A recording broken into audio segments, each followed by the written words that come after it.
3/4 of the way through the season, there's probably no greater matchup than the 18-9 Harrisonburg Turks and your 20-9 Charlottesville Tom Sox. Welcome everybody into Tom Sox TV, or radio in this case. Mike Bolger, Dylan Price join along with you guys for what should be an epic matchup between the Tom Sox and the Harrisonburg Turks right here at Eagle Field at Veterans Memorial Park. Dylan, so far this season, it's been all Tom Sox atop of the VBL. Now, in the past 10 games, they've gone 5-5. Harrisonburg Turks have now won 5 straight to clinch that second seed right now, for now. And now they're threatening the number 1. What do the Tom Sox need to do here today to hold them back?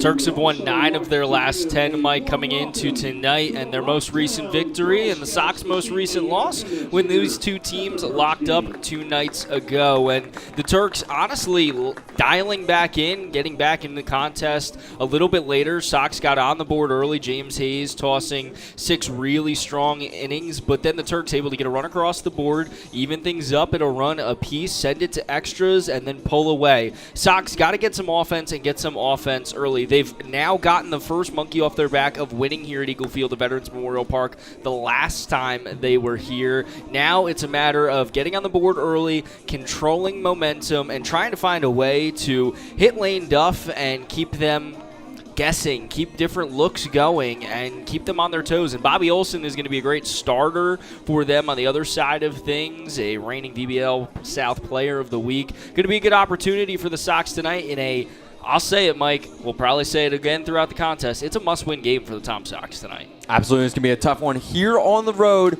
in Harrisonburg. And you just mentioned him. Number 17, Lane Duff, will get the start on the mound for the Harrisonburg Turks tonight from James Madison University. So not too far away from this college town, but he did not see any action his 2024 freshman year. So far with the Harrisonburg Turks, he's made 9 appearances. This will be his second start. He's gone 21 1/3 innings pitched, 21 strikeouts. So he'll be on the mound now, setting the defense for the Harrisonburg Turks. Matthew Delgado will be behind home plate. Jack Canizaro will be on first base. Evans will be on second. Perez on shortstop. Uloa on third. Katz over in left. Prince in center field. And Murdoch in right. So that is your starting lineup for the Harrisonburg Turks, who defense has struggled throughout the season. They're bottom 4 throughout the VBL in defense, but they'll look to kick it off right here against number 28, Dean Mijos, who leads it off for the Tom Sox from Coastal Carolina, batting a .208. And Duff, the windup, the pitch. This one drilled right in between the second and first baseman into right field, and Dean Mijos starts off the day with a single. Beautiful piece of hitting. It was on a frozen rope right into right field, and if there's anybody you want getting going early, it's Dean Mijos. Now upcoming Ryan Wynn, number 2 from Wolford. He'll be playing second base for the Tom Sox tonight. But now in the 2-hole for them. Batting .308. He'll face Duff for the first time tonight. The lefty Duff fires this one, drops it in for strike 1. It'll go Ryan Wynn, Robbie Levy following him, Colby Wallace in the 4, Caden Ferraro in the 5, Johnny Lopez, Cale Strickland, Cooper Blauser, then Sam Muma back in the starting lineup at the 9-hole. Ryan Wynn hits this one pretty well in the right field. Going and chasing as Murdoch is going to drop before the line and into the right field corner. Dean Mijos is being rounded second. Now he's turning third. Ryan Wynn's going to hold up at second. The plate is not in time. Dean Mijos scores. Ryan Wynn now heads over to third on the passed ball. And Ryan Wynn, an RBI double, gets the Tom Sox to score first here in the top of the first. 3 pitches and already a run on the board for the Sox. I talked about starting early, starting fast for this Sox offense, something they've struggled to do here at Eagle Field. Well, that is a heck of a way to get things going, Mike. Absolutely, Dylan. And now upcoming Robbie Levy, one of the hottest bats right now in the Tom Sox lineup, batting a .321. The lefty will step in today playing catcher. Lefty v lefty, that first pitch up high. Tonight, the Tom Sox are repping their gray pants, blue shirts with green sleeves, and then obviously a lot of alternate different helmets from the players.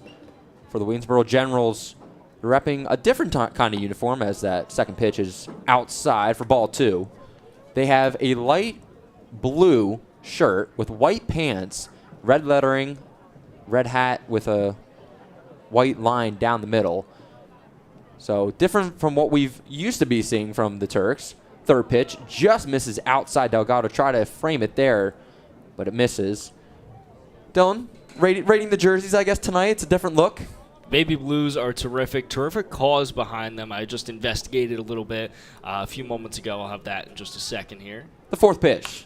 Robbie Levy hits this one to the shortstop, Perez. He fields it, fires over to first, but Ryan Wynn crosses home plate to score a ground-out RBI for Levy and make this a 2-0 ball game early on here in the top of the first. Really great way to get things going. Get 2 runs on the board, and that's just a productive out from Robbie Levy. Drive the run home, and now everything else is cake. And, I mean, the win is going to be at the back of one of the reigning defending VBL players of the week in Bobby Olson when he steps out in a few minutes. Colby Wallace will step in for now, number 24 from ECU.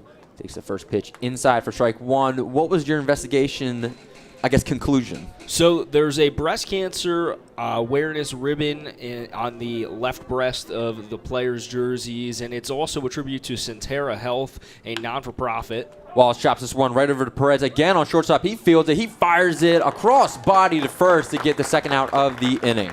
Nice play there from Perez, and a nice cause that tonight is for. It's for a not-for-profit healthcare organization serving Virginia, Northeastern North Carolina, and Florida. It's a healthcare delivery system that is set to improve health every day. So great reason behind these terrific, terrific jerseys. Turks organization back at it again. Their promotion squad has done so much here, especially when we visit at James Madison University. First pitch outside to Caden Ferraro. Duff now 1 out away from getting out of the top of the first. That saw 2 runs and 2 hits thus far. Ferraro repping the number 35 from Blinn College, batting a .391 thus far. Second pitch hits this one pretty well down the third base line, but it goes foul into the Turks bullpen. And for those of you, obviously we're on radio tonight, no cameras, so the Turks are on the third base line. That's their dugout. Tom Sox are on the first base line. Tom Sox bullpen is all the way out in right field, which is about 320, and tucked away in the corner. Turks is about more open, but more towards the left field side. Third pitch nearly hits Ferraro, just misses him for a 2-1 count now, 2 outs in the top of the first. And dead center is 400, so 320 in the corners, 400 out there, probably the deepest ballpark in the VBL. Fourth pitch, swing and a miss from Ferraro. Looks like he just able to got a little bit of a piece of it as the home plate umpire. So it'll be 2-2 count.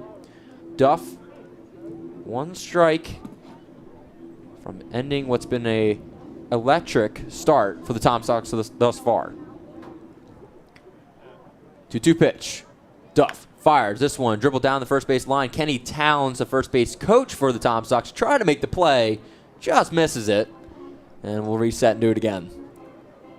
Ferraro staying alive in the at-bat. He's a hard out, 9 of 23 coming into tonight. Not a lot of guys finding ways and answers to the Blinn Buccaneer. Lefty v lefty matchup again at the plate. Delgado gives a signal. Duff fires. Ferraro swings, and it's a miss. Lane Duff gets out of the inning, but the Tom Sox able to cash 2 runs on the board with 2 hits, no errors, no one left on base. We're headed to the bottom of the first here on Tom Sox TV.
back here as the Tom Sox lead 2-0 after a 2-hit, 2-run inning to start things off. Mike Bolger, Dylan Price back with you guys on Tom Sox TV as Bobby Olson heads out to the mound. The rising senior in his 5th appearance, 2nd start of the season, will face Cooper Prince to start things off. He was recently named the Valley League South Division Player of the Week. He threw 9 scoreless innings in 2 road appearances en route to the award, one of which a 5-inning relief outing here in Harrisonburg where he tallied 6 strikeouts in the 9-7 victory. The right-handed pitcher deals, and this one's fouled back into the netting, and Prince goes down 0-1 in the count so far. Really strong campaign from Olson since joining the team a little late. A sub-2 ERA and just such great command and dominance over the strike zone. Olson fires second pitch. This one again fouled down the first base lines. Would be 0-2. Olson, to your point, 11 innings pitched, 12 strikeouts. He has a 3-0 record thus far this season. And one of those big outings came against the Turks on July 2nd, where he went 5 innings scoreless with 6 strikeouts. Prince dribbles this one over to Ryan Wynn on second base. He gets it, flips it over to Caden Ferraro for the first out of the inning. So we're going to set the lineup here for the Tom Sox. Bobby Olson on the mound, Robbie Levy behind home plate, Caden Ferraro over on first base, Ryan Wynn on second, Sam Muma back in the starting lineup on shortstop, and then Blauser on third, Lopez in left, Mijos in center, Wallace in right field. Jose Perez now up to the plate. Back-to-back lefties to start things off for the Turks. First pitch is in there, strike 1. Olson already getting a quick out, something Lane Duff was not as lucky to get in the other side. Second pitch fouled. It hits Robbie Levy behind home plate. He's all good, though. So another 0-2 count for Olson on the mound from Boyd, Texas. Right-handed pitcher. Deals. This one a little too high. Try to give him the chase. Jose Perez, Christopher Katz on deck. In the hole is Jack Canizaro. Anthony Pascal will follow him. Alex Ulloa will follow him. Ethan Murdoch, Matthew Delgado, then Jalen Evans. Bobby Murdoch, the 1-2, fires this one. Strike 3. Gets Jose Perez swinging. Gets his first strikeout of the night. Now the Tom Sox have 2 down here in the bottom of the first. 2 quick outs for Olson and already getting that first K and now taking his time coming out as Chris Katz. He was talking to Perez, trying to see what he saw there. And Chris Katz wearing 41 tonight with these special themed jerseys. He's going to don a different number. We'll see if we have any other special number changes tonight. Thus far, haven't caught any, but Katz the first. And Katz, I mean, the first in a lot of categories in the VBL as well, so fitting as well. Katz first pitch, swing and a miss. So the Turks keeping me and Dylan on our toes tonight. Making sure we know who's who and where's where. Olson, the 1-0. Excuse me, 0-1. Second pitch, down low in the dirt for 1-1. And now the scoreboard operator catches up to Mike Bolger. He was There we a little go. bit behind. A little behind. It's all right. We got confused there.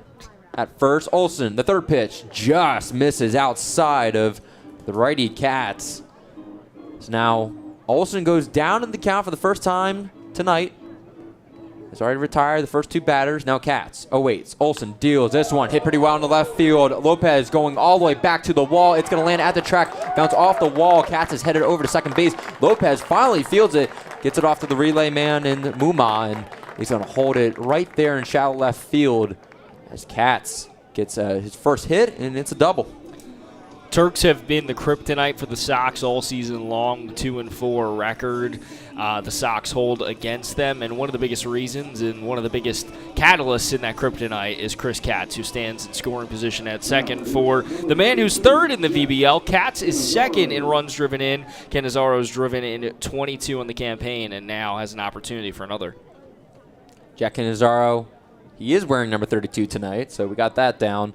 From Sloatsburg, New Jersey, Olson fires the first pitch right down Main Street for strike 1. And as you said, a lot of great bats here in the heart of the lineup. Katz, Canizaro, Pascal. I mean, even Murdoch down low. Delgado consistent. Jalen Evans, speedy as always. So it's a dangerous lineup for the Harrisonburg Turks, who rank second in offense so far this season. Bobby Olson fires this one a little too low. Be 1-1 now. But it'll be quite the offensive showing, as we kind of talked about throughout the season so far. The Tom Sox field has struggled, especially as of recent. They're the 3rd worst fielding percentage in the VBL. Third pitch just misses. Breaking ball doesn't hit. It'll be 2-1. And then obviously the Turks have the second best offense, but the Tom Sox also have the best pitching ERA and second in strikeouts in the VBL. So it's going to be quite the matchup all night long. Cats on second. Ryan Wynn kind of covering a little bit. Olson stares him down. Now stares back at the plate. Olson fires this one. This one line down third base line, and it goes foul into the bullpen. So the Turks bullpen get 2 balls now their way. And Jack Nazaro will have a 2-2 count. 2 outs here in the bottom of the first. Tom Sox lead 2-0.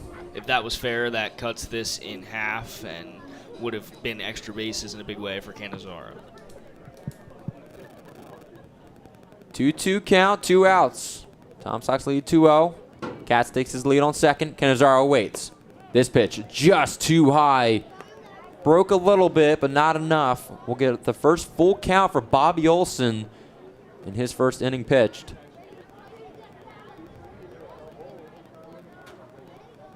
Olson takes a breath. The 3-2. Canizaro hits one right back behind Olson. It's going to go out in the center field. Cats is getting the call home. Mijos fires it home. It's going to get cut off by Ferraro. And Cats comes across home plate to cut the lead down to 2-1 here in the bottom of the first. 23rd RBI on the season for Canizaro, another big hit for him, and the Cats and Canizaro connection comes through yet again for the Harrisonburg Turks, and there's a reason, Mike, excuse me. Oh my goodness. I'm the first Unbelievable. Or I'm the last of our crew to do it, but for the first time this year. Goodness, I made it pretty far. 277 average the Turks hold. It's the second best mark in the VBL. One of the reasons is Cats and Canizaro, who are both over a 330 average, respectively. That's exactly why they're top of the league in what they do. Olson now facing number 20, Anthony Pascal. First pitch just misses in the top left of the strike zone. Olson now has to settle down on the mound and get himself out of the inning. After 2 quick outs, Cats double, and then Canizaro is single. Scores the first Turk run of the night. Now Pascal will have a 1-1 count here with 2 outs.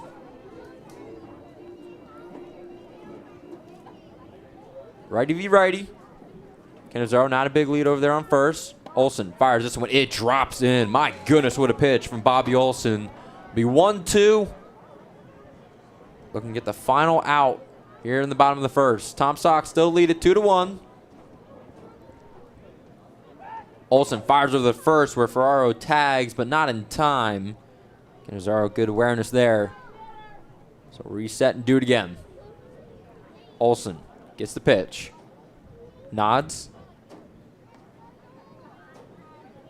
The windup, delivery. This one hit pretty well in a deep left field. Lopez going back to the warning track, and he misses the ball off the wall. It's going to run off the wall. Here comes Canizaro rounding third. He's going to score.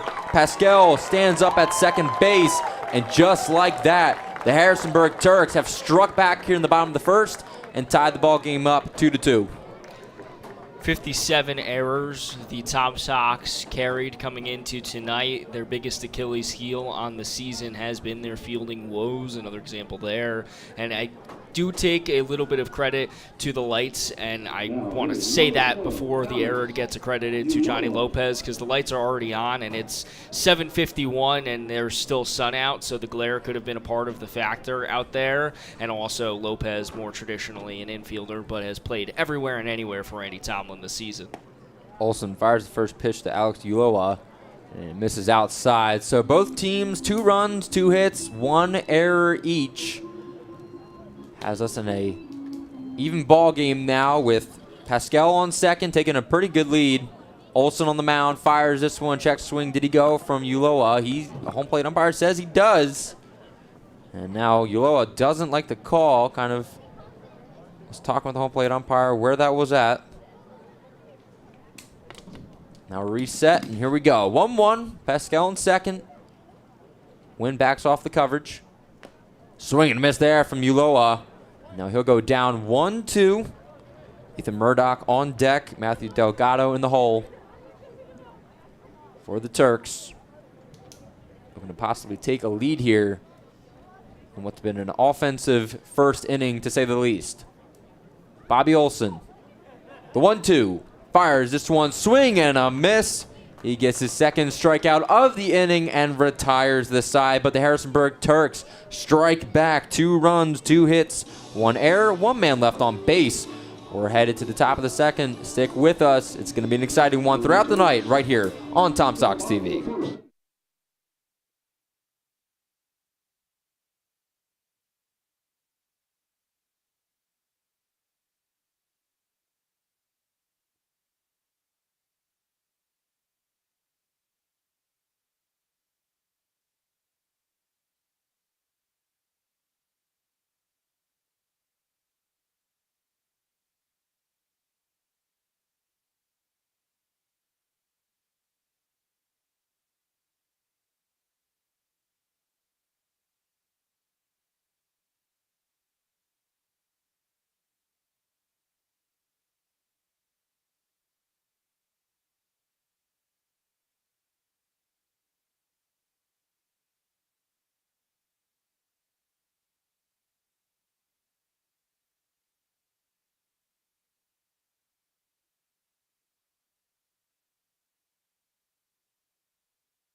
Johnny Lopez will lead things off here in the top of the second, as we've had an explosive start to this one, ladies and gentlemen.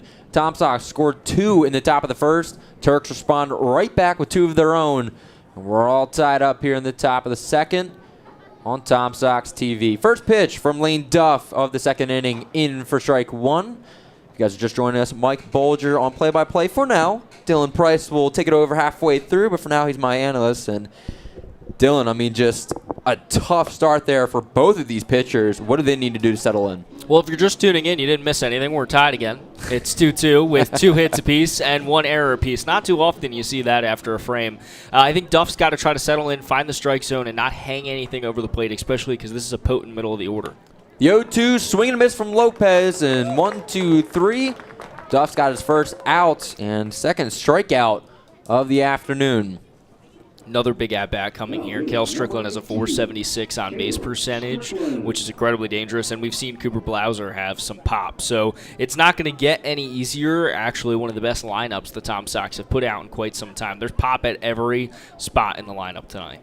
Strickland, 18 hits on the season. He had a couple last night. First pitch, able to grab the corner, 0-1, and Strickland batted in the only run of the Tom Sox game against the Turks on Thursday night in that 3-1 defeat after 10 innings. Duff mishandles that one. It's way off the plate for 1-1. And that one, Dylan, just a tough one to drop at home, especially against what's been basically a huge rivalry here for the Tom Sox. It is, and the Sox came out to an advantage early, and I call it a huge one. It was just 2 runs, but a huge in terms of momentum advantage, and then to see it deplete just like that is tougher on the Sox than I think it is on the Turks here. There was a palpable momentum shift. Duff's third pitch almost hits Kale Strickland. He dodges out of it. The fourth almost hits him again, right at the feet. Strickland looks back at the dugout like, what in the world? Now he's going to have to reset. Just 2 mishandled. Looked like breaking ball. Looked like it was maybe a curveball? I don't know if I got away from him that much, but the lefty v righty for the 3-1. 1 out. 5th pitch gets in there. We're going to go to a full. Part of the reason he has a 476 on base percentage. Strickland, one of the best eyes in all of the VBL. And he also loves to work pitch counts. Helps when you're a catcher as well. The Auburn catcher stays in for the full. Duff fires this one. It's dribbled right to the pitcher down third base line. It's going to actually go foul before Duff can get to it. So we'll go right back to the plate for the 7th pitch of the at-bat now. Strickland's making Duff work for this one. That one was not where Strickland wanted it, and he catches a lucky break. He topped it almost, and it just tailed off towards the foul line at the end there. And a lucky break for Strickland, and for Duff, it's just settle in here and try again to hang something up that doesn't hurt you, but induces maybe some more soft contact. Lane Duff looking for his 3rd strikeout in the 2nd inning. This one fouled back down the first base line and into the parking lot it goes. So we'll have 8 pitches now in this at-bat for Lane Duff, who again let up a single, a double, and 2 runs in the first. Here in the 2nd, he's already got 1 out. What can he do against the 2nd batter? Kill Strickland awaits. The 3-2 hit pretty well into shallow right field. Under it is Evans. He's just going to grab that one to retire Strickland. Great at-bat, though. 8 pitches. Tough one there. And now the Turks have 2 aside here in the top of the 2nd. And that was the soft contact you're looking for if you're Duff. If you're not going to get the strikeout, if you're not going to be able to get Strickland to bite on anything, well then induce soft contact. Soft contact's never going to hurt you as much as a hard hit ball. And Strickland's got some pop, as does the man now in the batter's box, Cooper Blauser. Repping number 15 from Jacksonville State, making his 23rd plate appearance. First pitch in the dirt. Well, I guess we can't say dirt, Dylan. It is a turf field, but it just seems natural sometimes to say it. We're pre-programmed. We're pre-programmed, exactly. We can't veer that much, folks. I'm just hitting buttons here when I'm saying stuff. Duff, the 1-0, fouled back by Blauser to make it 1-1 now. And we've set your lineup so far tonight. Now we're going to set the umpires that we just got. Thank you, David Argo, for that. Behind home plate, Steve Williams. Over between 3rd and 2nd will be Tim Detweiler. And then between 1st and 2nd, Nathan Hamlet. So that's your umpires for tonight. 3rd pitch misses. It'll be 2-1. 2 outs here in the top of the 2nd. Sam Muma on deck representing the final player on the lineup before we head to the top. Blauser rips this one in the left field. It's going to get past the infield and all the way to Katz in left field. Blauser rounds first, stays put. He's got a single to start the night, bring up Sam Muma. 5th hit of the season for Blauser, and has shown some serious pop with some hard hit balls and gets rewarded there. Upcoming now, number 27, Sam Muma from Florida. Batting a 1.72. He's 10 of 58 on the season. Looking to keep the inning alive here. 2 outs in the top of the 2nd. Blauser on first. Lane Duff fires the first pitch. Too low in the strike zone. It'll be 1-0.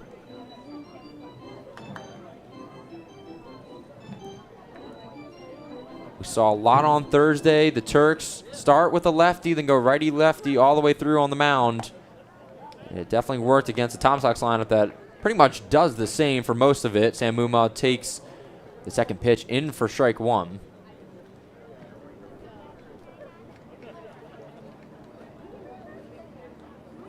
Duff fires this one. Muma hits it pretty well, and it's going to drop into right field for a little blooper single. Advances Blauser to 2nd. He'll stay there.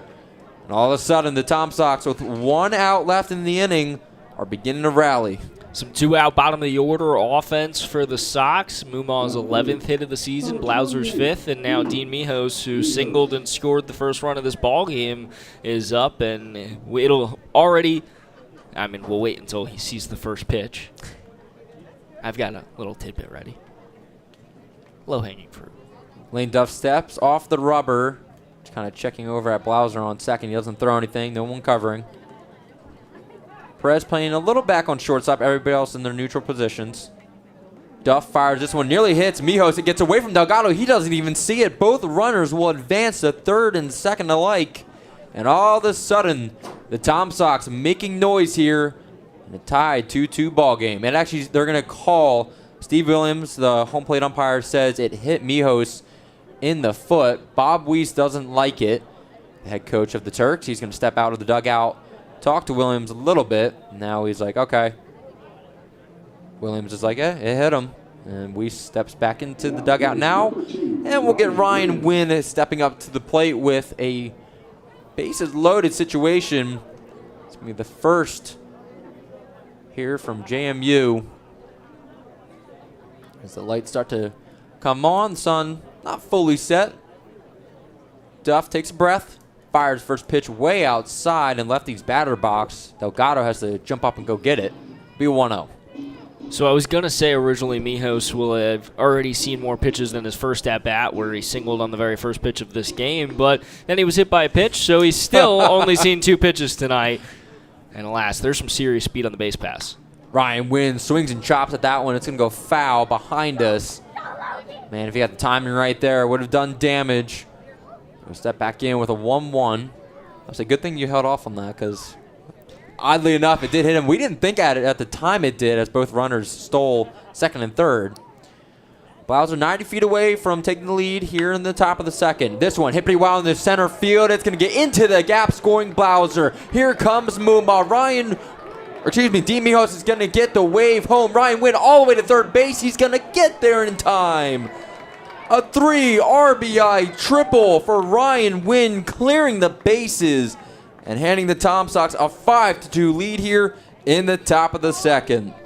What a piece of hitting from Wynn. He just timed it up perfectly, laced it into left center, and scoring easily was Blauser. Mumma raced and turned on the Jets, and the speedy Mijos almost caught him at the tail end in the last 90 feet, and Ryan Wynn racing all the way around. We know how much speed he has, and now he's got a double and a triple tonight, and he's driven in 4 runs. Levy chops at this one over to Perez on shortstop. He'll get it. He'll fire it over to first, and man, Canizaro had to kind of scoop and split for that one. But it retires the side. The Tom Sox in a 1-out rally score 3 on 3 hits. 1 man left on base. No errors in the inning. We're headed to the bottom of the second right here on Tom Sox TV.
My goodness, we are in an offensive shootout, and we're not even through the second inning. Welcome, everybody, back to Tom Sox TV. Mike Bolger, Dylan Price, along with you guys as Bobby Olson comes out for his second inning after the Tom Sox add 3 to the board in the top of the second to make this a 5-2 ball game. Olson, first pitch to Ethan Murdoch is a swing and a miss for an 0-1 count. Second pitch, wind up. This one fouled back into the netting, and Bobby Olson able to go up 0-2 for the 4th time tonight. He's getting in the driver's seat. Now it's about converting. Olson to Murdoch. This one just half swing, chopped over Mumma on shortstop. He's going to fire over to first. My goodness, just in time. Ethan Murdoch showing off the wheels a little bit. Nonetheless, the Tom Sox get the first out of the inning, and upcoming Matthew Delgado. Murdoch, a bit of a limp coming back as well as he jogs back into the dugout. That kind of came up tight, I think, on that last stretch and last stride of that run. And now Matthew Delgado steps in, who has my favorite walk-up song in the VBL, unwritten, Natasha Bedingfield, and one of the best catchers in the VBL as well. First pitch, foul down the first base line and over the bleachers into the James Madison University softball field. That probably happens a lot more than we think, but luckily no one's playing over there, and Bobby Olson will deliver the second pitch. Check swing, did he go? He did, says Steve Williams behind home plate. Delgado checking with him, and I think we're all good. So 0-2 for the 5th time tonight. Bobby Olson jumping out early. Can he get a strikeout here? Fires this one. Oof, just missed down low. I think if Robbie Levy just brought that up a little more, might have been his 3rd strikeout of the night. Now a 1-2 count. 1 out here in the bottom of the 2nd. Olson fires this one again. Another half swing to Ryan Wynn on 2nd. He's just going to field it cleanly and then just toss it right over to Ferraro on 1st for the 2nd out. Wynn kept it in his glove. He never even brought his hand out. He just lopped it over and just kind of sat it right in Ferraro's glove. It was a bit of a strange play, but he could have honestly taken it himself and had a fair shake. So I'll give him a little bit of style points as well for the man who has driven home 4 of the Sox 5 runs tonight. Jalen Evans, number 2, up at the plate now. Olson fires this one, drops in for strike 1, and you know, turf field, not too many bumps and weird spots there, so you can get a good read on it for most of the way. Olson, the 0-1, and this one's fouled back. So 3 batters, 3 straight 0-2 counts. It's the 6th of the night. Feels like that's going to be my stat throughout the night to keep track of. And now for Olson, looking to punch out the 2nd inning. He punched out the 1st with a strikeout against Jalen Evans. Here we go. Check swing, did he go? First base umpire says no, and we'll get a 1-2 count. Jalen Evans was someone who came in last time you and I were on the call against, and he was a late addition when the Turks and Tom Sox clashed. He's 5 of 12 on the season against the Sox. He's accounted for 7 runs scored. The 1-2 hit pretty well, and it's going to get right by a diving Blauser on 3rd in the left field to Lopez. And Jalen Evans gets on base, and Dylan, as you were alluding to, very dangerous on the base pads. 8 stolen bags on the season. There's a reason he's accounted for 7 runs. He is speedy. He puts himself in really good situations for guys to come through. And now we're back at that top of the order with 4 guys all batting over 300. You go Cooper Prince, who's at 313 coming into tonight, 326 for Jose Perez, 370 for Chris Katz, and 333 coming into tonight for Jake Canizero. Bobby Olson checks over to 1st on Evans. Yeah, not in time. Don't think you're going to get him there. And Evans will get right back up. And as you mentioned, Dylan, dangerous part of this lineup. Tom Sox did a 2-out rally here in the top of the 2nd. Can the Turks do it here? Just have to start with Cooper Prince. First pitch, first swing, and a miss. 0-1. Prince grounded out to 2nd in his first plate appearance. Now in his 2nd. Here in the 2nd inning, looking for his first hit. I think Evans might be going here. Let's see if Dylan Price is right. Bobby Olson gets the nod. Jalen Evans takes off. Robbie Levy fields it, fires over to 2nd base. Did he get the tag? Sam Mumma did. What a throw from Robbie Levy to Sam Mumma to end the bottom of the 2nd inning. Tom Sox lead it 5-2. We're headed to the top of the 3rd right here on Tom Sox TV.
The bottom of the second ends in a stylish fashion. Dylan Price calls a stolen base from Jalen Levinson. Robbie Levy hears him, guns him down, and now we're headed to the top of the third with Colby Wallace leading things off.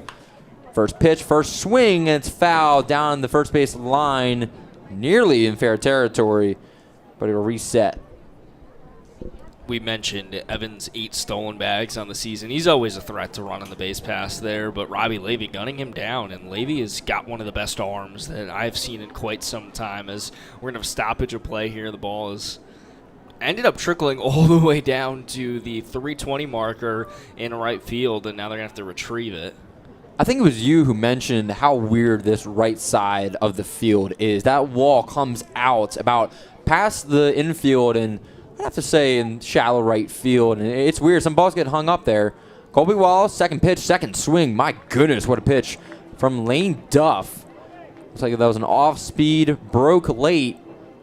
Now Wallace will have to deal with an 0-2 count here. No outs, no one on. In the top of the third, Tom Sox lead it 5-2. Duff, the lefty. Fires. Wallace hits this one pretty well in a deep right field. Going back is Murdoch at the wall. Makes the grab, though, for the first out. Man, this James Madison University field is just as deep as you can get, Dylan. 320 and then 400 in center field. I think it's time to bring back my favorite game. Would it have been a home run at Willie T. Barnett Field? I forgot about that. Oh, if you guys missed it on Monday. Well, last Monday. Last Monday, yes. Yep. We were here on the call, and Dylan had the game, and I think we would have had 6 home runs on the call if it wasn't for how deep this field is. That one probably would have been way gone at the 290 fence at CHS. Hard hit ball there for Colby Wallace, who's still seeking his first Colby Jack of the season. Keenan Ferraro fouls this one off. Second pitch, second swing, and it's a miss. So it'll be 0-2, 1 out for Lane Duff on the mound. Takes a breath, looking for his 3rd strikeout of the night. Can he find it? Fires this one a little too high. Delgado held it there for a second. Now it'll be 1-2. Ferraro in his first appearance struck out. He's one of the 2 that Duff already has. Here's the 4th pitch. Way too low outside in the righty's batter's box. Try to get the lefty to chase. Doesn't go. As a former lefty, I would have golfed at that one, but luckily, that's why I'm in the booth and they're out playing. Duff with the 2-2. 1 out, no one on base. Fires this one. Ferraro hits pretty well, but Evans speeds over there. Fires, kind of trips up at first, and now he's going to get Ferraro out at first base. I think he kind of hesitated on the throw. I don't know if he had his full arm behind him, but he's kind of doing arm circles now to stretch it out. I don't know if he just came off a little bit weird while he's trying to set his feet, so he was still able to do almost a little bit of a pump fake and catch Ferraro there as well. Got a good jump on, and then you saw all the pellets basically like flick up from the field, so a little weird now. Johnny Lopez comes up. First pitch, just able to grab the outside corner for the lefty. Nice framing from Delgado. Duff with the 0-1 now. 2 outs in the inning. Tom Sox lead at 5-2. Lopez shows bunt. Now bunts. It's going to go foul down the third base line and into the on-deck circle for the Turks. Mentioned before Ferraro and Lopez, the 2 strikeouts for Duff tonight, and now 0-2 hole for Lopez. Cale Strickland on deck. Lane Duff hoping to get the final punch out of the inning here. It'll be the first 1-2-3 inning if we go. Check swing, did he go? Their base umpire says no, so it'll be 1-2 count.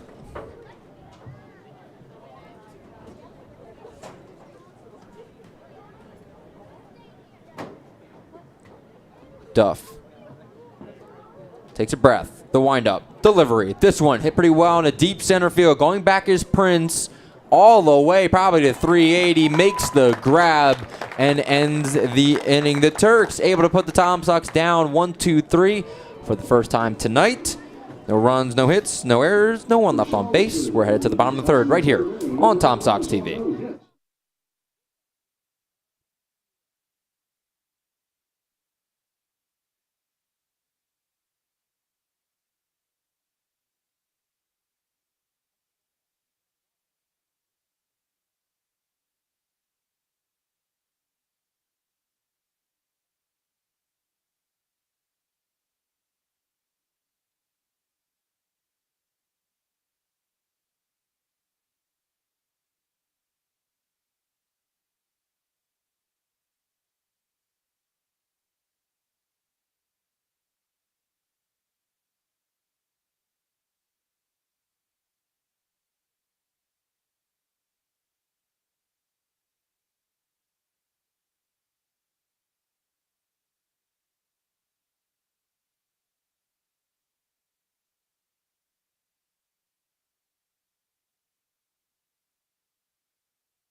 5-2, Tom Sox lead after 2.5 innings. Bobby Olson back out onto the mound for his third inning of action as Cooper Prince comes back to the plate here on Tom Sox TV. Mike Bolger, Dylan Price, along with you guys through what's been a stellar 5-2 ball game thus far. And Bobby Olson fires for the first pitch in for strike one. Say what you will about the Tom Sox being 2-4 against the Turks, but these two teams every single game play each other close, and it's always more exciting when these two teams lock up. Second pitch, sort of in the dirt. Robbie Levy really couldn't handle it. Goes into the backstop, but luckily no one on base. So Cooper Blauser on third base, playing in a little bit. Now he kind of backs off. Ryan Wynn and Sam Muma on second and shortstop play back. Now third pitch in for strike two. To your point, Dylan, so far this season, I mean, the Turks have been the Tom Sox kryptonite throughout it. Turks have outscored the Tom Sox 47-25 coming into this game. And they've obviously led the series 4-2. Tom Sox have outscored and led every series against every South Division opponent outside the Turks. Fourth pitch just misses down low. And before the game, I did some math, so let's see how it kind of all pans out. Sox versus the Turks, their bullpen averages a 7.8 ERA. Against everybody else, a 3.7. So you can tell how that goes. And Bobby Olson fires this one in for strike three, looking to get the first out of the third inning and keep that ERA down for the Tom Sox there. And then on the offensive end, Sox versus the Turks, they average a 2.25. Against the rest of the South Division, they average a 280. So you can see there's a clear difference between the two when the Sox, especially, come to James Madison. First pitch, first rip into right field for Jose Perez. He rounds first, stays there. Relay to Ryan Wynn. He'll stay right there on put. And now the Turks have their first runner on base with Christopher Katz coming up to the plate. How about that backhand from Wallace to stop that from getting into the gap there and being extra bases? Otherwise, that would have been and teed up Chris Katz with one out. And honestly, you don't ever want a base runner on for Chris Katz, but there was a reason he drew, I believe, correct me if I'm wrong, the Tom Sox first intentional walk of another player this season in extra innings the other night. First time, and rightfully so, Katz has raked against the Sox this season. Katz first pitch, he takes it in for strike one, and yeah, to your point, it was a 3-1 ball game in the top of the 10th. There was only one out. Tom Sox looking for a double play possibly. It was a runner on second, so they walk Katz, and yeah, it was the first time we've seen that. On third time we've seen a shadow runner and obviously extra innings.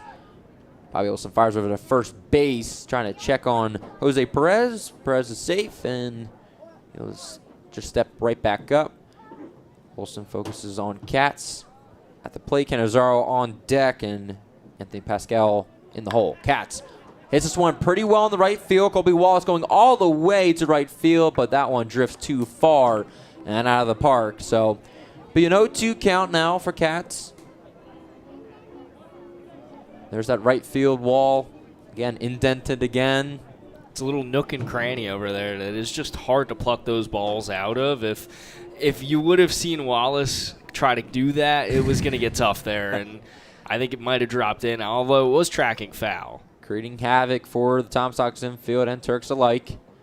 Olson, the 0-2, fires this one, hit pretty well in right center field. Mijos going all the way back to the wall. It's going to go off the wall. Perez going to third. He's going to be held up. Katz over to second base, and Christopher Katz has his second double of the night to keep the inning alive and create some havoc here in the bottom of the third.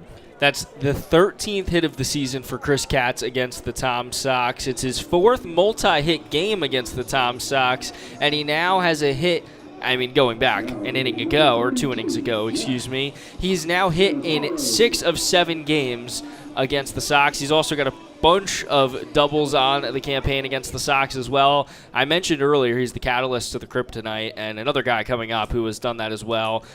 7 of 24 coming into tonight. He's now 8 of 25 is Canizaro who digs in. Was a very tall stance. It kind of reminds me of Nick Castellanos. Sorry, I'm a Phillies fan. My fault, everybody. But very tall, kind of keeps his bat straight up and down. Now with Katz on second, Perez on third. Anthony Pascal on deck. Jack Nazaro will face Bobby Olson for the second time tonight. RBI double, or excuse me, single in the first. Olson steps off the rubber, no one count. Canizaro showed bunt in his first swing. In his second, he's straight up and down. Olson. The 0-1. Canizaro takes that one in for strike two looking. So now, Bobby Olson up in the count with 2 runners in scoring position. Needs something here with the Tom Sox up 5-2. And only 1 out in the bottom of the third. Olson. Righty v righty matchup. Fires, check swing, did he go? Second base umpire says no. Robbie Levy thought he was over on first. He checked the first and then realized he was over in the center of the infield. So it'll be 1-2. Canizaro. It was close. I don't know if we had replay, Dylan. Would have gotten interesting. Olson. The 1-2. Fires a little too high. It'll be 2-2 now. 2 straight balls. And now just like that, the count even, and Canizaro, who was behind in the count, has evened things up and is suddenly able to operate with a teeny bit more confidence. He's still in a 2-strike hole here, but he's seeing some pitches sail away from Olson. The 5th pitch. Olson checked. Swing, did he go? No. It was a dribbler in the dirt in front of the plate, actually. So after going up 0-2, Bobby Olson now down in the count for a full count now. Runners on second and third take their leads. Infield, neutral position. Outfield the same. Olson versus Canizaro at the plate. The 3-2. Fires, swing and a miss from Jack Canizaro. Bobby Olson able to grab his 4th strikeout of the night. And he's got 2 down now in the third, trying to get it himself out of a jam. And that's a big-time strikeout from Bobby Olson. And Pascal is still a very dangerous hitter, and they're going to intentionally walk him? Interesting. I guess now that there's a play at any plate, it's easier for the Tom Sox infield, but at the same time, extremely dangerous for, again, one of the best hitters in this Turks lineup. So Olson, runners everywhere, will face Pascal. 20 hits on the season, 20 runs, and 11 RBIs. Pascal takes the first pitch way up high. He actually has to duck out of the way. Kind of did like a breaking dance. I'm not even sure what he did there. So it is a chess move here because Pascal is now on first. Now you go against Ualoa, who has only had a hit on the season. So Randy Tomlin maybe doing a little bit of scouting here, plus any play now being an out and trying to work out of this frame. So it is a bit of a chess move from Randy Tomlin. So in 2 games, Randy Tomlin has elected to intentionally walk a batter for the first 2 times this season. It's like a new chess piece that Randy Tomlin has found that he can kind of play with here. 1-1 to Uloau. Swings at this one, and it's going to go foul down the third base line. He kind of fell to his knees there for a 1-2. So Bobby Olson 1 strike away from getting out of the jam. In the second bases loaded situation we've seen tonight, Ryan Wynn was the first. He had a 3 RBI triple. They gave the Tom Sox a 5-2 lead in the top of the second. Now here in the bottom of the third, Olson, the 1-2. Fires, Uloau, swing and a miss. Probably no more important strikeout than right there from Bobby Olson, getting his 5th of the night and ending the third inning. No runs, 2 hits, no errors, 3 men left on base. We're headed to the top of the 4th right here on Tom Sox TV.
5-2, Tom Sox lead after 3 innings. Cale Strickland will come on out to start the things off. And the top of the 4th, Mike Bolger, Dylan Price, along with you guys for Tom Sox TV between the Harrisonburg Turks and your Charlottesville Tom Sox. Lane Duff still on the mound for his 4th inning pitched. See if he can go through it. First pitch in the dirt, 1-0. Crowd getting into it here. Really nice crowd on hand on a gorgeous Saturday night. Second pitch fouled off by Cale Strickland right into the softball field again. So that's a 3rd foul ball to the softball field. I've got some weird stats tonight, Dylan. You know what? It's honestly kudos to JMU for the construction of putting the softball field right there. It's almost a baseball catcher, and I'm sure to some extent it's vice versa for the softballs over here. Duff the 1-1 in the dirt, and you gotta feel like, though, it's kind of dangerous to have back-to-back fields, right? They can't play back like the games at the same time. It's just going to be a lot of heads. 4! 4! The 2-1 to Duff and Cale Strickland. Duff fires. Strickland rips it right into center field. Coming in is Prince, and he's going to make the running grab for the first out. Got a great first step on that one, and now brings up Cooper Blauser. 1 of 1 tonight. Singled in the second and was brought home by a Ryan Wynn triple that has made this ball game a 3-run advantage for the Tom Sox. Weird little tidbit for you here. 1, 2, 8, 9 is where the bulk of the Sox offense outside of the RBI for Levy has come from tonight in the order. 4, 5, 6, 7, and 8 have yet, or 4, 5, 6, and 7. I said that right? Yeah. Yeah. 3, 4, 5, 6, 7. I knew I was missing one. Math wasn't mathing. I would say what? They haven't registered a hit yet tonight. It's oddly the top of the order and bottom of the order. The heart of the order, nothing thus far. So kind of weird. You might want to flip and say that the outside of the order is the heart of the order tonight. The bookends, yes. So, yeah. So interesting math from Dylan Price. We can't do math on the call Kind of confused me at first. Now the 1-1 to Now it makes Blauser drops sense. in for strike 2. It does make sense. You saying it's my fault? We just can't do math together on the broadcast, dude. We came in here with these good nuggets tonight, crunching some numbers on the Turks and the Tom Sox, but Yep. I think we exhausted our math brains this morning. Just a little bit. Blauser, the 1-2, 1 out. Duff fires. This one dribbled over to third base and you low out. He's going to have to fire this one pretty hard across the diamond, and he does. My goodness, what a rip. And Canizaro makes the grab, and it's 2 outs now in the 4th. That was a laser. I mean, he didn't hesitate and just fired. He planted the foot and really had a great job. Sam Muma will represent the 3rd batter of the inning, the 9-hole tonight. And possibly for Lane Duff, he retired the Tom Sox 1-2-3 in the 3rd. That was the first 1-2-3 inning of the night. Now in the 4th, he's got a chance to do it here again. First pitch is a rip by Sam Muma to Perez on shortstop. Fires over to first, and there it is. 1, 2, 3 go down the Tom Sox in back-to-back innings. So the Turks keeping the scoreboard the same at 5-2. We're headed to the bottom of the 4th with Ethan Murdoch leading things off when we come back.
The Tom Sox so far this season are 9-6 on the road. Tonight, they lead 5-2 after 3.5 innings right here on Tom Sox TV. Mike Bolger, Dylan Price back with you guys for the bottom of the fourth where Bobby Olson back out.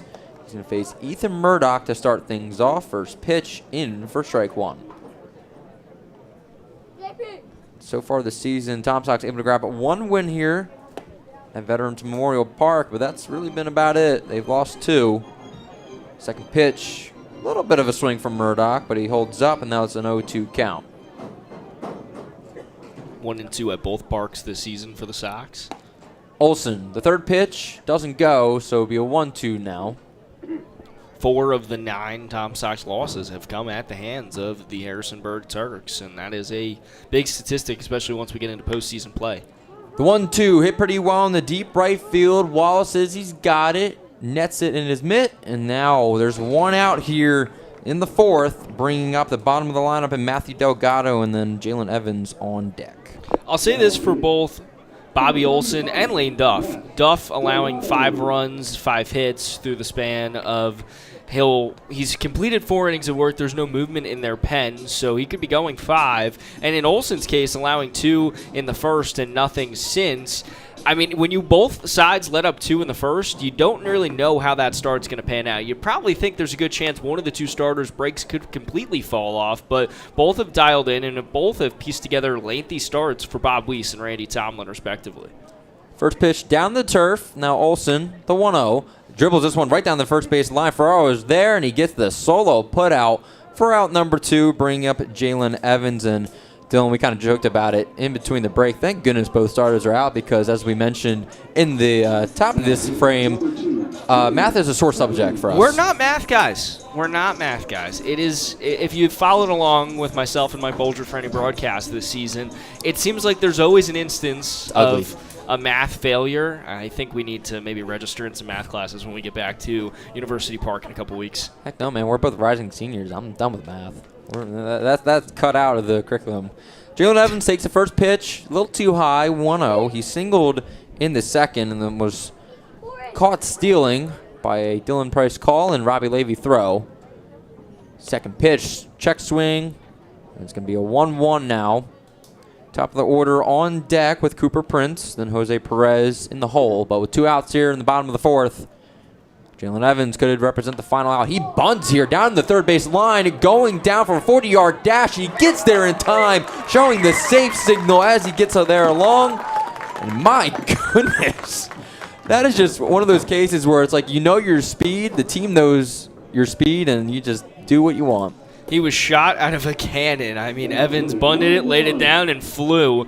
And there's that speed yet again of Jalen Evans, and it always seems to be something that the Tom Sox can't find answers for outside of Robbie Levy catching him stealing a little bit earlier. And now it's Cooper Prince at the plate. Prince was 2 for 2, 2 hits, 2 walks the other night, and drove home the go-ahead run in the win. Olson checks over on first base. Evans is safe. So, Dylan, correct me if I'm wrong here. We have 2 pitches, and then you called it in that third pitch. Robbie Levy got the tag out, or the throw, and then Sam Muma got the tag out on second to end the inning with Cooper Prince at the plate. So we've got a similar situation here in the fourth. Olson, the 0-0, goes outside for a 1-0. I've never been more excited for a 1-0 2-out situation with a runner on. I hope Prince holds up for just one. I think it's coming here. You think? I'm going to call it again. Oh, boy. The 1-0, 2 outs. Olson. Evans stays put. This one dribbled right over to Win on second. He's just going to glove it, flip it over to second base, gets Evan just in time. Sam Muma juggled that a little bit, but it ends the inning. 1 hit, no one left on base, no runs, no errors. We're headed to the top of the 5th inning here on Tom Sox TV.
Top of the lineup for the Tom Sox coming up in the top of the 5th inning. It's a lead 5-2 right here on Tom Sox TV.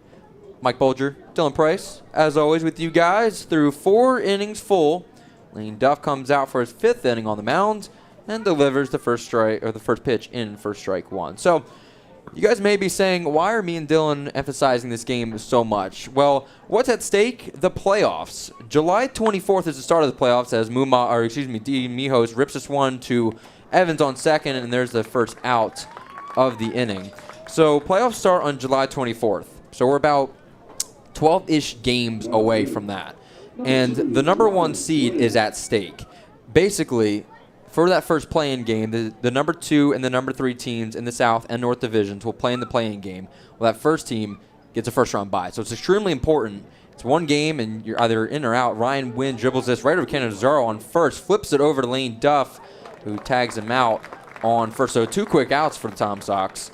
And, yeah, so this number 1 seed is absolutely huge.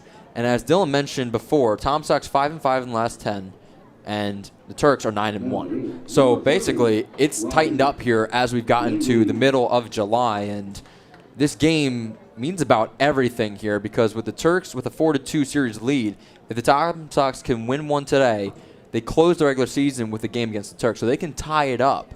And then that would put us into quite the pickle, to say the least, for who would get the number 1 seed. But it would be the Tom Sox if they hold the late advantage. So Robbie Levy steps in.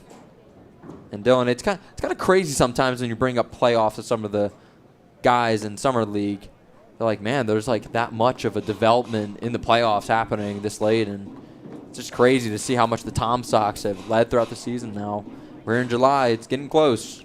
The Turks have turned on the Jets, as have the Covington Lumberjacks, who have slowly crawled their way into a contention for a playoff spot. They're 14-15 now. They're 6 games back in the South, but as it pertains to record, they're within striking distance of another wild card spot. There's an opportunity for the Lumberjacks still here, and that was a bit of a far cry a few weeks ago when they were near the bottom of the standings. And then in Harrisonburg's case, they're a game back of the Sox. I mean, they have come back in a big way, and really their biggest struggle was not with the Sox, who they're 4-2 against. It was with other teams. It was taking advantage of competition where they had kind of struggled to rattle off some of those wins, coming after wins that gave them some momentum against the VBL South leading Sox. But they've won 9 of their last 10, and outside of tonight have not shown signs of slowing down. The 1-2, Robbie Levy rips it right over a jumping Jalen Evans into right field.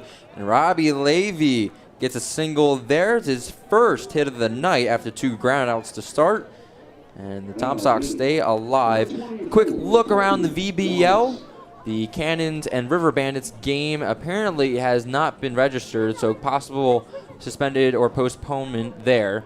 Cavaliers and Lumberjacks are tied 1-1. Cannons lead the Bandits 4-0. Royals lead the Express 8-6. That's pretty big. The Express lead the North Division right now with a 19-8 record as Colby Wallace dribbles this over to Evans on second, fires over to shortstop, and it's in time to get Robbie Levy. And quickly before we go to break, the Rebels lead the Cardinals 2-1. Braves lead the Generals 7-3, and the Tom Sox right now leading the Turks 5-2 as we head to the bottom of the 5th. When we come back, I will go to color commentating. Dylan Price will take over, and he will lead you guys the rest of the way. Your score right now, Tom Sox 5, Turks 2. We'll see you guys after the break.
We rejoin you in the bottom of the fifth here from Eagle Field at Veterans Memorial Park. Dylan Price, Mike Bolger guiding you through all the action under these Saturday night lights on the campus of James Madison University. The Tom Sox lead 5-2 as we rejoin you on Tom Sox Radio Network. Ryan Grayshak in relief of Bobby Olson. We'll get you the final line on Olson in just a beat as Grayshak fires the first pitch in to Jose Perez. Cold strike one right down the heart of the plate.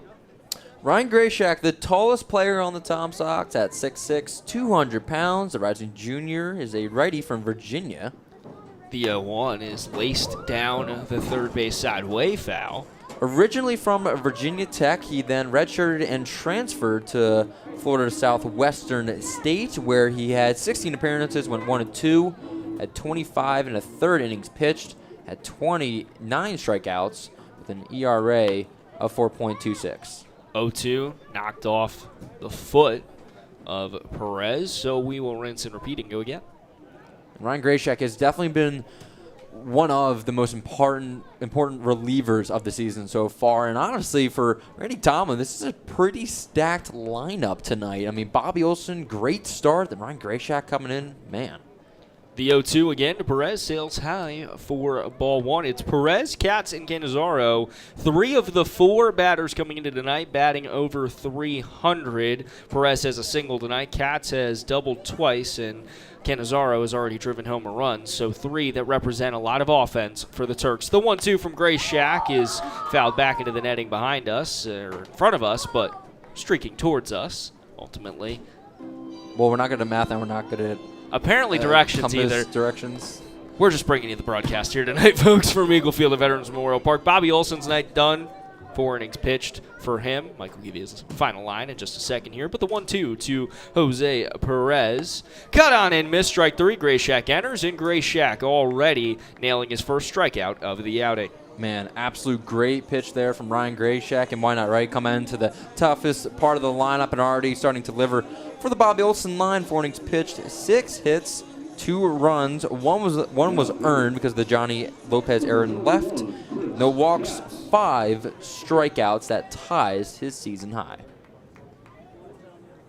Or excuse me, no, that's not a season high. His season high is 6 against the Turks. He had 5 innings pitched. That's what I got confused with. There we go. Grayshak set to face the ever-dangerous Chris Katz, who swings at the first pitch he sees, won't connect, but that swing was good, and the pitch was as well. It was best on best. It's now an 0-1 count.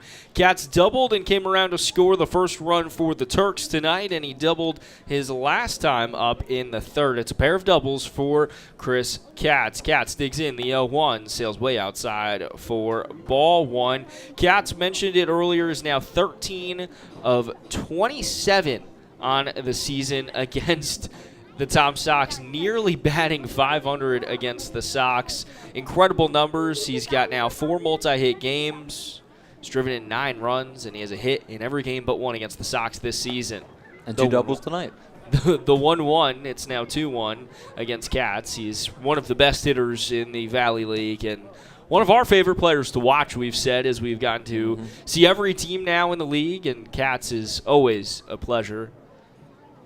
The 2-1, 2 Katz from Grayshak. Sails outside again again, so Katz now in the driver's seat in a 3-1 count. For Grayshak, this is his first time out since July 7th. It was the marathon loss to the Stanton Braves, 11-10 the final in that one. He allowed 3 earned runs and was pulled before registering a out. Grayshak before that had allowed just 2 runs on the season. The 3-1, once again, swung on and missed from Katz. This time, the count will now go full. Full count, 1 out. Katz is yet to be retired today. He had faced Bobby Olson twice. This is his first time up against Grayshak. The Florida Southwestern reliever making his first appearance in nearly a week. Payoff pitch from Grayshak to Katz. Misses outside. Katz works a walk, a 6-pitch walk at that, and he'll stand on first base for Jack Cannizzaro. If I had to ask Katz one question in an interview, it'd probably how much do you squat? Dude's like, his legs are huge, man. It's absolutely incredible of how much power comes through his swing, but that time able to work the count in his favor, give the Turks their first runner on base of the inning. Canizaro set to dig in with Cats on first and just an out. Turks trailing 5-2 here in the bottom of the fifth. Canizaro cuts on the first pitch he sees, won't connect, and it'll go to an 0-1 count.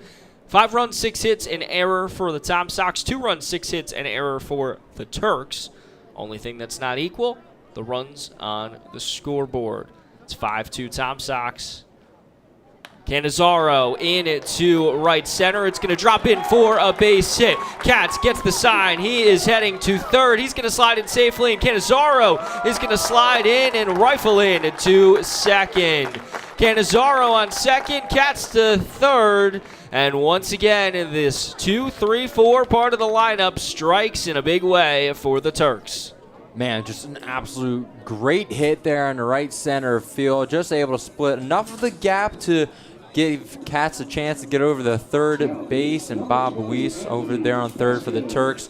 I mean, basically just saw him right around second. He's like, dude, just come here. Come on. Let's go. You got it.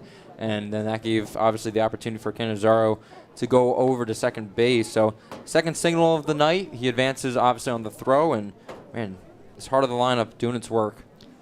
Pascal digs in. The DH was intentionally walked last time up. Pascal first pitch to him outside for ball one. Reached on an E7 in his other plate appearance. So he's reached base in both plate appearances thus far tonight, but yet to register a hit.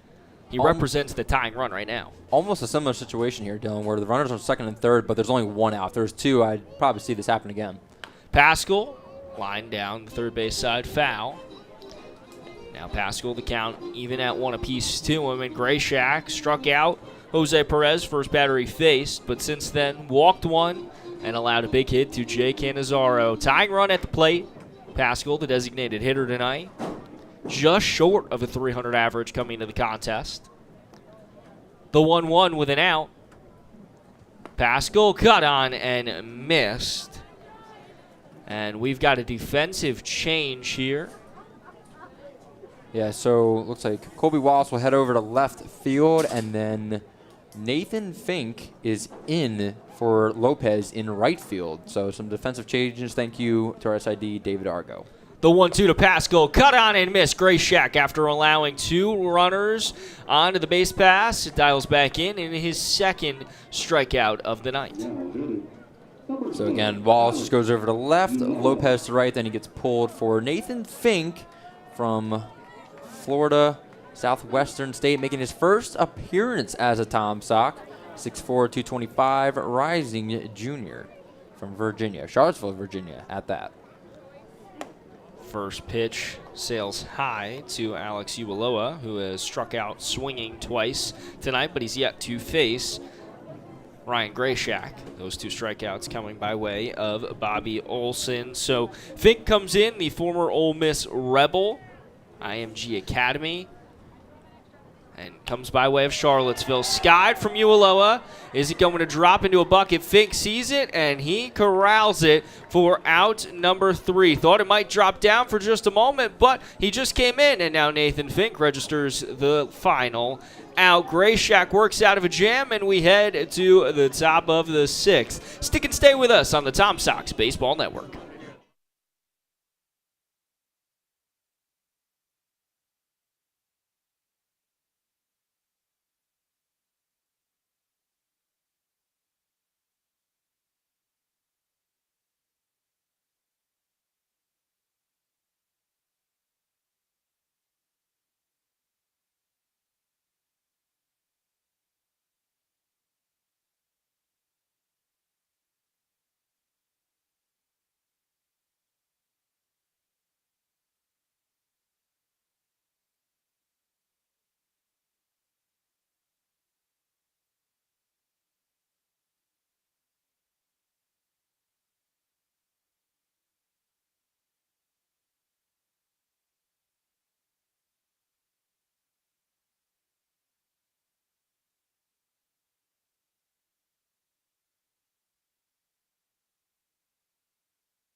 Lane Duff continues on in the outing. His longest on the VBL season was 5 1/3 on June 2nd.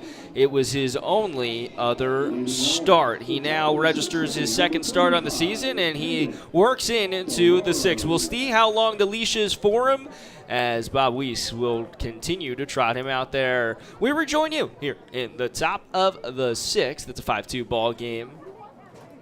Tom Sox looking to add a few more as the first pitch from Duff to Ferraro is called. Strike one, dropped right into the bucket by Duff. We will see Ferraro and then Nathan Fink for his first at-bat this season with the Tom Sox up in the on-deck circle. Next offering to Ferraro, who's now going to wipe a little bit of the dirt off his front foot, was a called ball one. So the count even at one apiece. Our scoreboard operator has caught up here. Want to shout out the DJ here at Eagle Field of Veterans Memorial Park. I've mentioned it to Mike in between the breaks, but one of my favorite in the VBL, as that is going to drop once again into a bucket. Well-placed pitch from Duff yet again, and now Ferraro sees a 1-2 count. Ferraro tonight has struck out and grounded out in 2 plate appearances. 1-2 incoming from Duff. He kicks the leg, fires, cut on and missed. High heat got him to bite.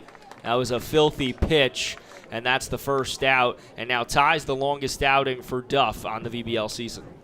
Well, Ryan Grayshak comes in on the mound from Florida Southwestern State. Now Nathan Fink comes in from Florida Southwestern State. Originally, in his freshman year, he redshirted with Ole Miss before transferring, and then ever since he has been with FSW, and he has not made any appearances with them, so this is his first collegiate appearance with the Tom Sox as well.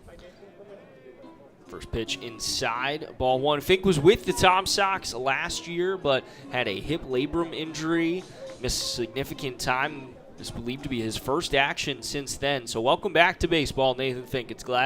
We're glad to have you back, and baseball's glad to have you back. The 1-0 to Fink. Low and inside for ball two, so we might not see Fink take the bat off the shoulder, as back-to-back pitches inside and low for Duff. Have to wonder if Weiss is going to operate with a potential mid-inning pitching change, but if Duff continues to pitch like he did in that first at-bat to Ferraro here in the 6th, well, keep him going. That's exactly that. The 2-0 to Fink gets the get-me-over pitch, and the count will go to 2-1 with an out. Here in the top of the 6th, Turks trail by 3, but they've had the Sox number all season long.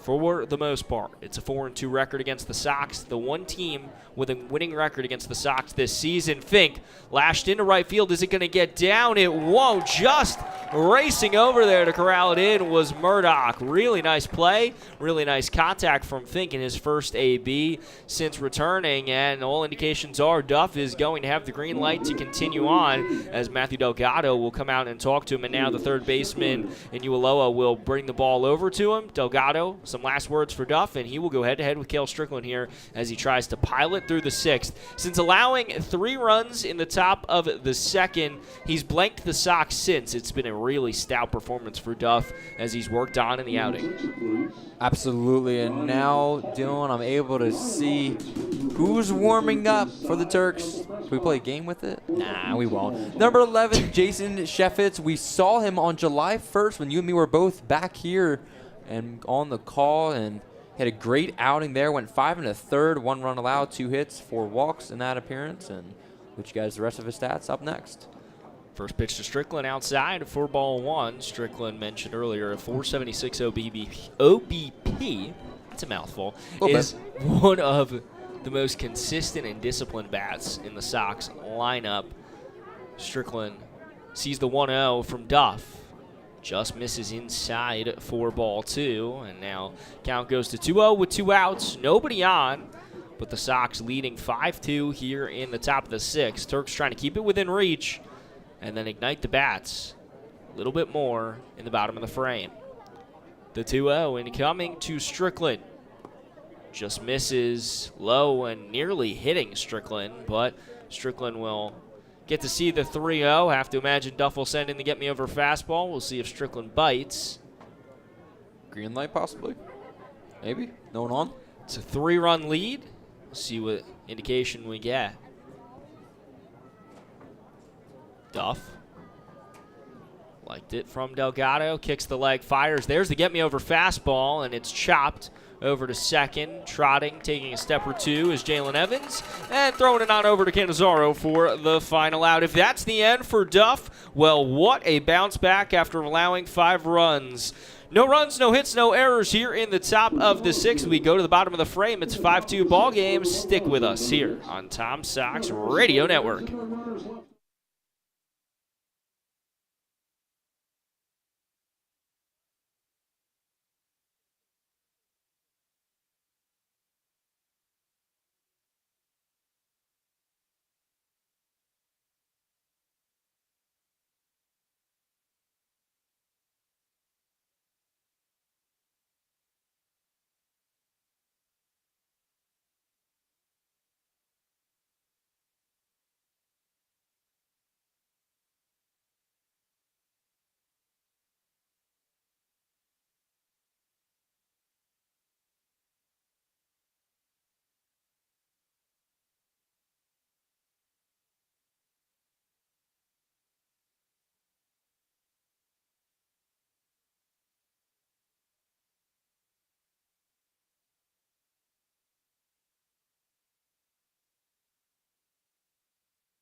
Grayshak continues on in relief of Bobby Olson as we rejoin you in the bottom of the 6th. 5-2 ball game on a gorgeous Saturday night from Eagle Field at Veterans Memorial Park. Dylan Price and Mike Bolger guiding you through all the action on this beautiful evening, and it is a high-stakes clash in the VBL South Division. First pitch from Grayshak to Ethan Murdoch is cut on and missed.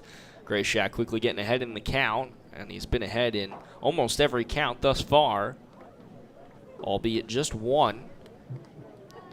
The 0-1 from Grayshak lands on the outer part of the plate, so now quickly ahead 0-2 in the at-bat against Murdoch. Murdoch's grounded out and flown out in 2 plate appearances tonight. Some movement in the pen, so we'll see how long Grayshak remains in for Randy Tomlin's squad. The 0-2 just misses. Home plate umpire Steve Williams works with the expanded strike zone there, maybe. He's kept a tight frame thus far. Maybe it's starting to loosen up as we get to the back half of the game. The 1-2 from Grayshak. Sails high and inside. It whistled just close to Murdoch. He bounces back. Murdoch has a homer, 7 runs driven in, a 357 on base percentage, and a 200 batting average that he carried into the contest. Seen Murdoch, though, with some big hits and big ABs against the Sox. The 2-2 to him. Cut on and missed on the outside part of the plate. Ryan Grayshak, 3rd strikeout in relief. Man, an 8th strikeout for the Tom Sox on the game. What a stat for this bullpen, who right now ranks number 1 in the VBL in ERA and number 2 in strikeouts. So it's definitely a stat to keep track of. And for Ryan Grayshak, his longest outing of the season is 2 1/3. So we've already seen him through 1. We already seen him through a 3rd now. So with, looks like number 43, Frank Menendez, warming up, we might not see him for too long. Fouled back. Delgado has grounded out twice tonight. It was a 4-3, then just a 3. Took a number off there. It was unassisted by Ferraro his last time out. First time he will see Grayshak.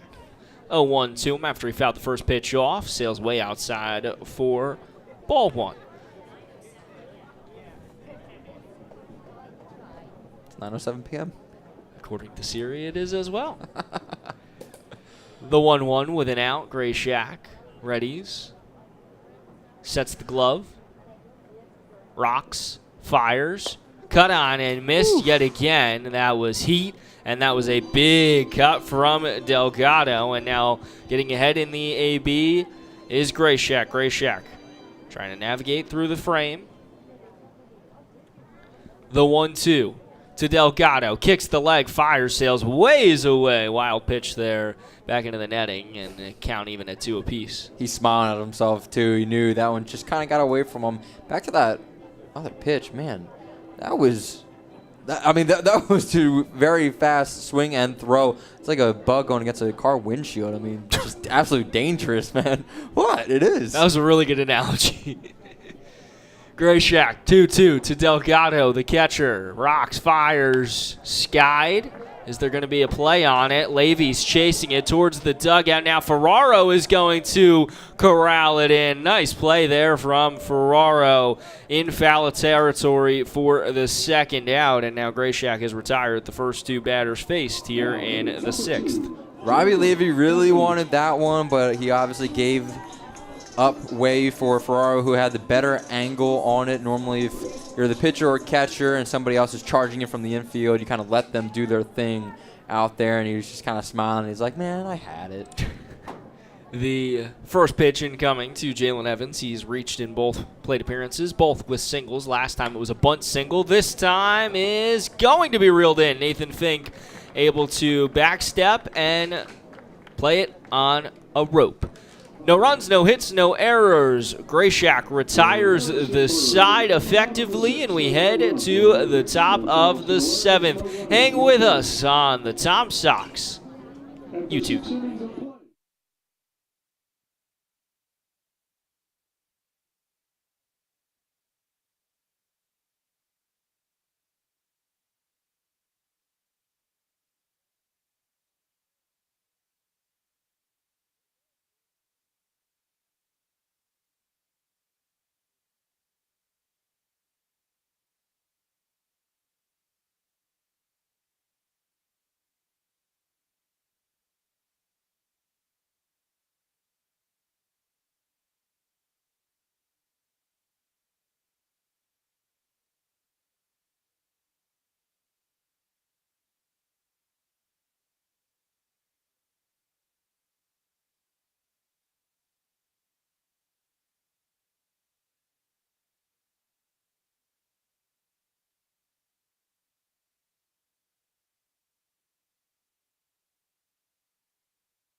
Lane Duff continues on in the outing. He's been stellar since the second, but the Turks trail 5-2 as we rejoin you in the top of the 7th. Cooper Blauser digs in, and Duff continues on. It's his longest outing officially of the season. 6 frames thus far. First pitch to Blauser. Outer part of the plate for a called strike 1. If it ain't broke, don't fix it. Seems to be the motto for Bob Weiss. Since Duff settled in after allowing 5 in the first 2 frames, it's been zeros on the scoreboard since. Blauser has a single on him already tonight, but he also grounded out his last time up. Blauser cuts on this one, fouls it back into the netting, and now quickly ahead is Duff in an 0-2 count. We were talking about it during the break, if the leash is going to extend a full nother frame to Duff. There's no movement in the pen now, but I think he might have gotten called down to the duck. I don't know. I mean, this is an unorthodox move to have a guy warm for that long and then sit him down and maybe give a green light to Duff. Pitch sails ways away, kind of similar to the wild pitch we saw from Grayshak in the bottom of the 6th. Now we see a wild pitch here from Duff. The 1-2 incoming. There's a bench in front of the bullpen, and I don't even see him on that. So I guess he went to the dugout? I don't know. 1-2 incoming from Duff to Blauser. Duff rocks, fires. Blauser rifled in to left center. It's going to drop down for a base hit, and it is tracking towards the wall. Blauser rounds, big turn over to second. Tomlin going to have him put the brakes on, but Blauser's going to go anyways. Play at third. Blauser slides in, and he's safe with a triple, and now it bounces towards the dugout off the railing. It stays in play, and Blauser stays. Tomlin put his hand up, but Blauser took a big enough turn. He was going anyways, and Cooper Blauser is in with a stand-up triple to lead things off here in the 7th, and now have to wonder if that's it for Duff. Right now, no signal, but it looks like Jason Chaffetz is still. Oh no, he got back up on the mound in the bullpen, and now here comes a mound visit. But for Blauser, real quick, 4 hits on the season coming into the game. He had a single in the second, so 5 hits, 5 singles. That's his first multi-base hit of the entire season, and it's going to be the Tom Sox 9th double thus far. So, I mean, and as you said, Randy Tomlin said, whoa, whoa, whoa, where you going? Hold up. And now Cooper Blauser just said, nah, I got it. Don't worry. Blauser, I think he took too big of a turn that there was going to be no way to turn the Jets off at that point, and Blauser now in. 90 feet from home, no outs. And it was a check-in from the assistant coach. Bob Weiss has not come out. And Lane Duff continues on. The leash is long for Lane. And Sam Mumaw, who's 1 for 2 tonight, will dig in. And he'll operate with Blauser knocking on the door. It's 9 runs driven in for Mumaw on the season as movement now reignited in the home pen. Visiting pen, there has been consistent movement, and have to imagine Ryan Grayshak's night is done. Frank Menendez was warming up, and I believe is still throwing some soft toss. But now at the dish, it's Sam Mumaw. He'll continue on and face Duff for the 3rd time tonight with Blauser at third. Infield in, Mumaw watches it go by for a called strike 1 on the fastball, and the infield playing way in, trying to limit Blauser and limit the options here. If Mumaw sails one high, though, Blauser's got speed. We just saw it as he rifled around all the way to third. The 0-1 incoming to Mumaw. Duff kicks the leg, fires. Mumaw lashed fouled on the first base side. So quick update from the bullpen. A lot happening right now. Frank Mendez is on the door, basically waiting to come out. It looks like Chase Stryker, number 1, is warming up. Not sure if he's just staying warm or he's actually coming into the game. Then Jason Chaffetz back out onto the home team's bullpen. He looks like he's fully warming up, ready to go. The 0-2. Cut on and miss. Duff. High heat. Mumaw bites, and Duff now through 6 1/3. That's another strikeout for him, and he has really settled in nicely. That's his 4th K of the night. And now the sign, and Chaffetz will come in. The James Madison Duke, who ranks amongst the top in the VBL leaderboard in ERA and wins, will come in relief of Duff, who, after allowing 5 runs to the first 2 frames, settled in quite nicely to talk 6 1/3. His line not closed with Blauser on third, but we'll give some time for Chaffetz to warm, and we'll step aside on the Tom Sox Baseball Network.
The first pitching change for Bob Weiss tonight after Lane Duff goes 6 1/3. He's allowed 5 earned runs thus far. Cooper Blauser still inherited. We'll see where that lies, but 4 strikeouts a walk, 7 hits for Duff tonight. A really solid outing after allowing 5. Mijos shows bunt, pulls back. Blauser was ready to go, but Delgado, a great job snagging it way outside. It'll go to a 1-0 count. So Scheifetz comes in. He has been one of the stalwarts for this Turks relieving core all season long.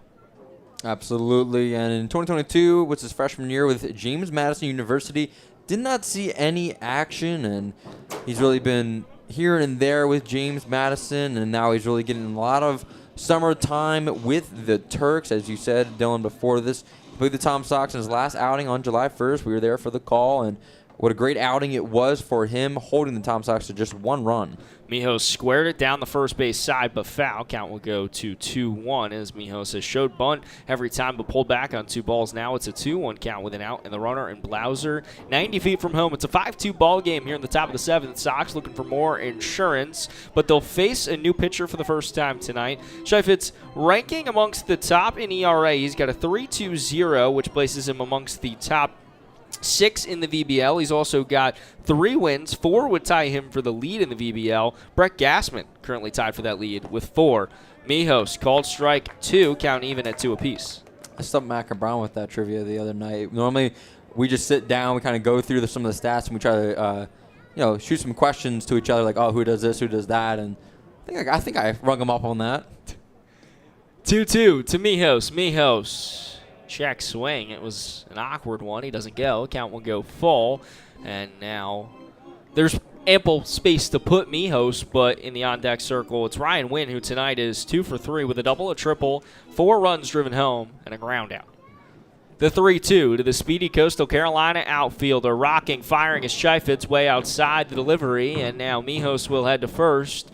And with 1 out here, have to imagine Mijos could be toying a little bit with Scheifetz here and might see Mijos seek a stolen base. He's got 5 on the campaign. That's best for 3rd on the team for the Sox. And now Wynn will dig in with runners on the corners. Yeah, absolutely. I would expect Mijos to steal by at least the 2nd or 3rd pitch of this at bat. Delgado, I mean, caps off to him. The amount of diving stops he's had to make behind home plate tonight, it's impressive to keep Blauser over there on 3rd base.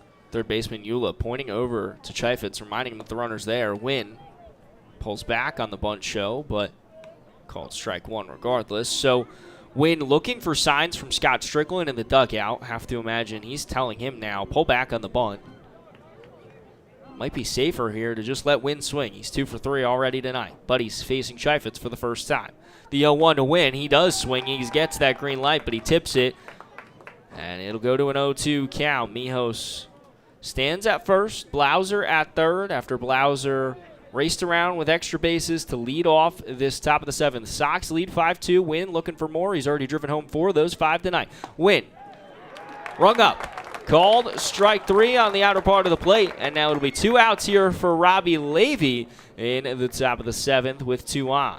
How about the new guy coming on now? Struggling the first at-bat, walked Dean Mijos, and now backwards K to get the 2nd out. You can really now just focus on the batter, and even Mijos on first. Kind of thought he would steal, but he stayed there playing conservative on the base pads. First pitch to Levy is pelted foul towards our press box, actually off the roof of it here.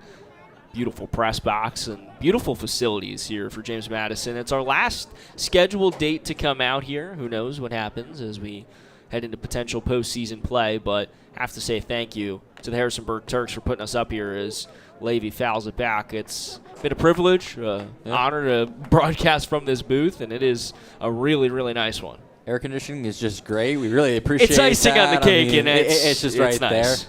And I'm sorry, did you say playoffs? Playoffs. 0-2, 2 outs, 2 on. Levy digs in. Mijos running, and he's going to go. Throw won't come down from Delgado because Blauser was toying with him, so Mijos will slide in safely. That's his 6th swiped bag of the season. Yeah, and there it is. The 3rd pitch of the at-bat is when he absolutely just took off. He put his head down, wasn't even second-guessing himself, so just 1 at-bat later. 2 in scoring position. The 1-2 to Levy. Levy skied foul, 3rd base side, and will rinse and repeat and go again. Walking around the mound is Chaifetz, the Centerville, Virginia native, the 5'11" righty. 25 1/3 tossed on the season. He looks over at Blauser at third. Pitches out of the stretch. Levy cut on and missed. Chaifetz retires back-to-back by way of strikeout to work out of a jam. Bob Weiss gives him the big high five. It's 3 strikeouts and as a jam navigated out of by Chaifetz. It's time to get up. It's time to stretch. As long as you're not in a motor vehicle, get up and stretch with us here on the Tom Sox Baseball Network.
Ryan Grayshak's night has concluded after 2 scoreless frames in relief of Bobby Olson. Frank Menendez is in the pitch, and he will face the top of the order. Cooper Prince digs in, and first pitch from Menendez rifles in a strike. It's Prince, Perez, and Katz all due up. The top 4 of the order all batting over 300, and they've all tagged the Tom Sox tonight. Prince chopped over the head of Menendez. Mumaw going to give chase. Prince tries to run it out, but he gets the throw in time. Mumaw switches over to second. Wind is short, and Mumaw already with a nice play here to back his fellow Florida Gator in Frank Menendez. Yeah, for Menendez, this is his 3rd outing of this season. The previous 2, he went an inning and a third and an inning and 2/3. So normally not too much, just like Ryan Grayshak. We'll probably see somebody else to close out the game here. But he had 3 innings pitched in total, 1 strikeout, 5 walks, 3 hits with a 9.00 ERA.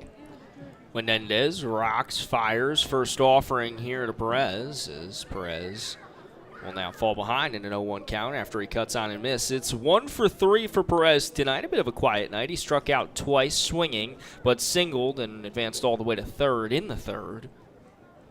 Now the 0-1 from Menendez to Perez is a called strike 2 on the inner part of the plate. He goes outside, goes inside. Menendez varying looks, but same result as Chris Katz stands in the on-deck circle. What a night for Katz tonight.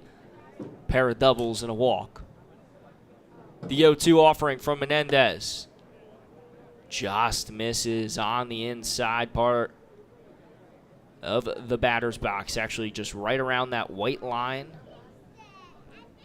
outlining the batter's box. Menendez rocks, fires 1-2, cut on and missed on the inside part, drop third strike. Levy fires the throw off. Ferraro barely gloves it in time into the dirt. Levy even sigh of relief and that's 2 quick outs here for Frank Menendez since entering. If you're just joining us, it's a 5-2 ball game after the 7th inning stretch. Hope you stretched out if you've been hanging with us as we enter into the bottom of the 7th with 2 outs, 2 quick outs from Frank Menendez, Dylan Price, Mike Bolger. We've been guiding you through a contest that has been yet another classic between the Turks and the Tom Sox.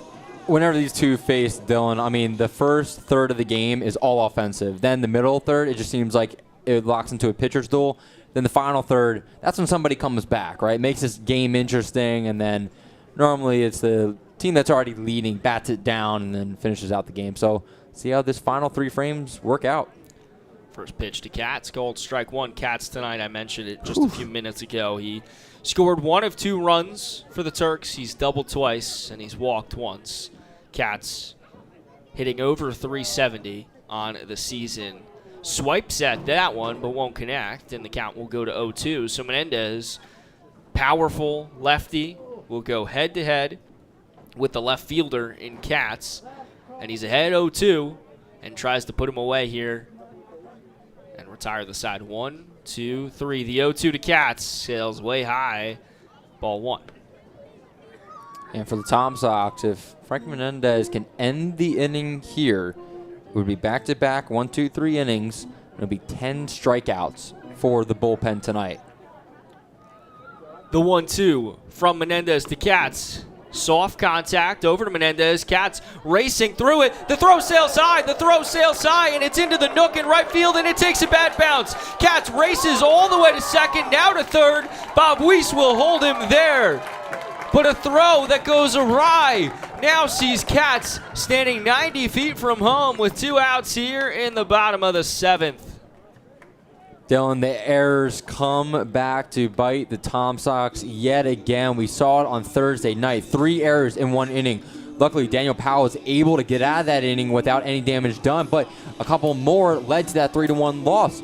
Now, up by 3 here in the 7th, there's still a ton of time, and man, that one's just tough. You can get out of the inning 1, 2, 3, get your bats back up, extend the lead, and now you got to deal with a runner on third. And as you've been mentioning all night long, this is where the Turks score.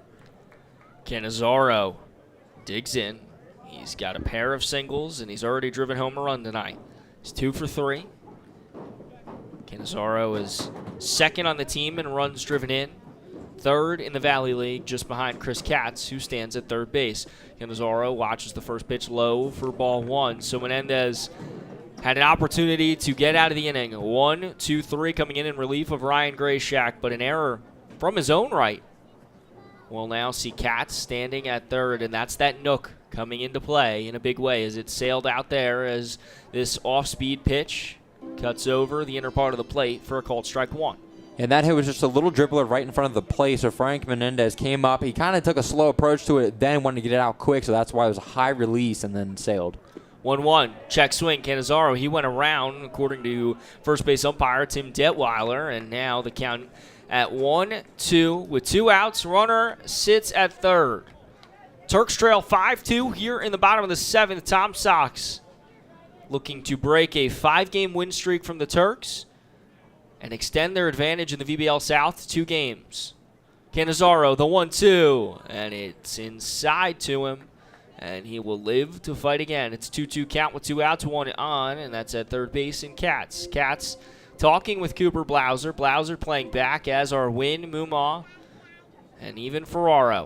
The 1-2, speared over to Mumau. Mumau races forward and sends it to Ferraro for the final out. It was a hard hit ball, but Mumau able to make a play on it, and that's the final out. So a little bit of a scare, but still they retire them scoreless.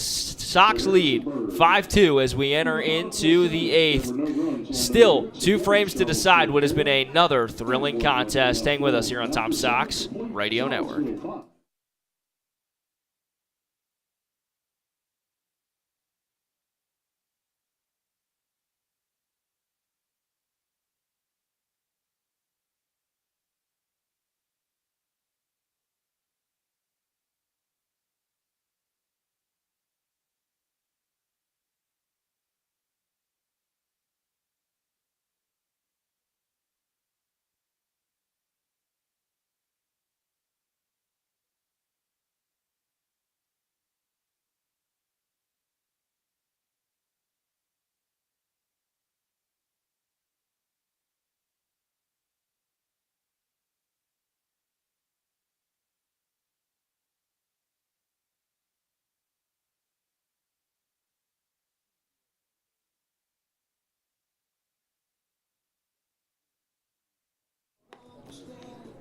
Chaifetz continues on in relief of Lane Duff, whose line is closed. 6 1/3 for Duff, 7 hits, 5 runs given up, 1 walk, 4 strikeouts. Solid outing from Duff, who bounced back in a big way after allowing 3 runs in the top of the second and 2 in the first. Turks who would tally 2 in the bottom of the first as well. It's a 5-2 ball game as we rejoin you in the top of the 8th.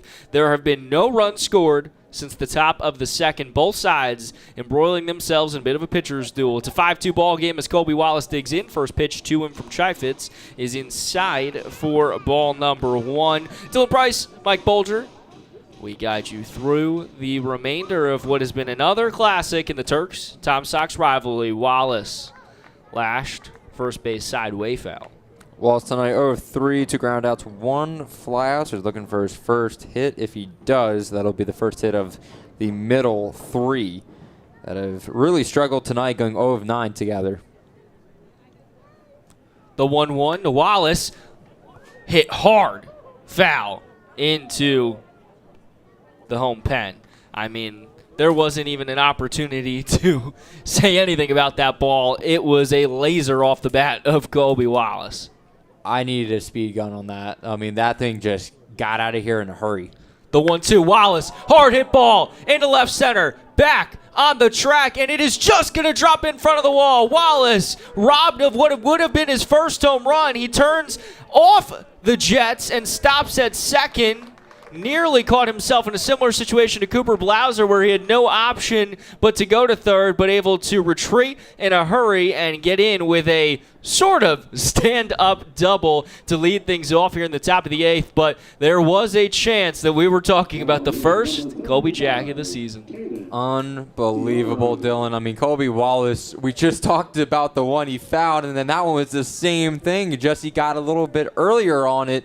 And, man, it was more of a not stand-up double. It was more of a, okay, you missed your turn. Now you got to stop back, put the brakes and then go in reverse. Ferraro, big cut, was trying to replicate what Wallace just did. Won't connect. It's an 0-1 count. It was a stop, miss the turn, and then try to go back. Kind of like what happened actually to us on the drive here. I stopped, missed the turn, had to pull a Yui. I wasn't driving. I don't know what you're talking about. Oh, you.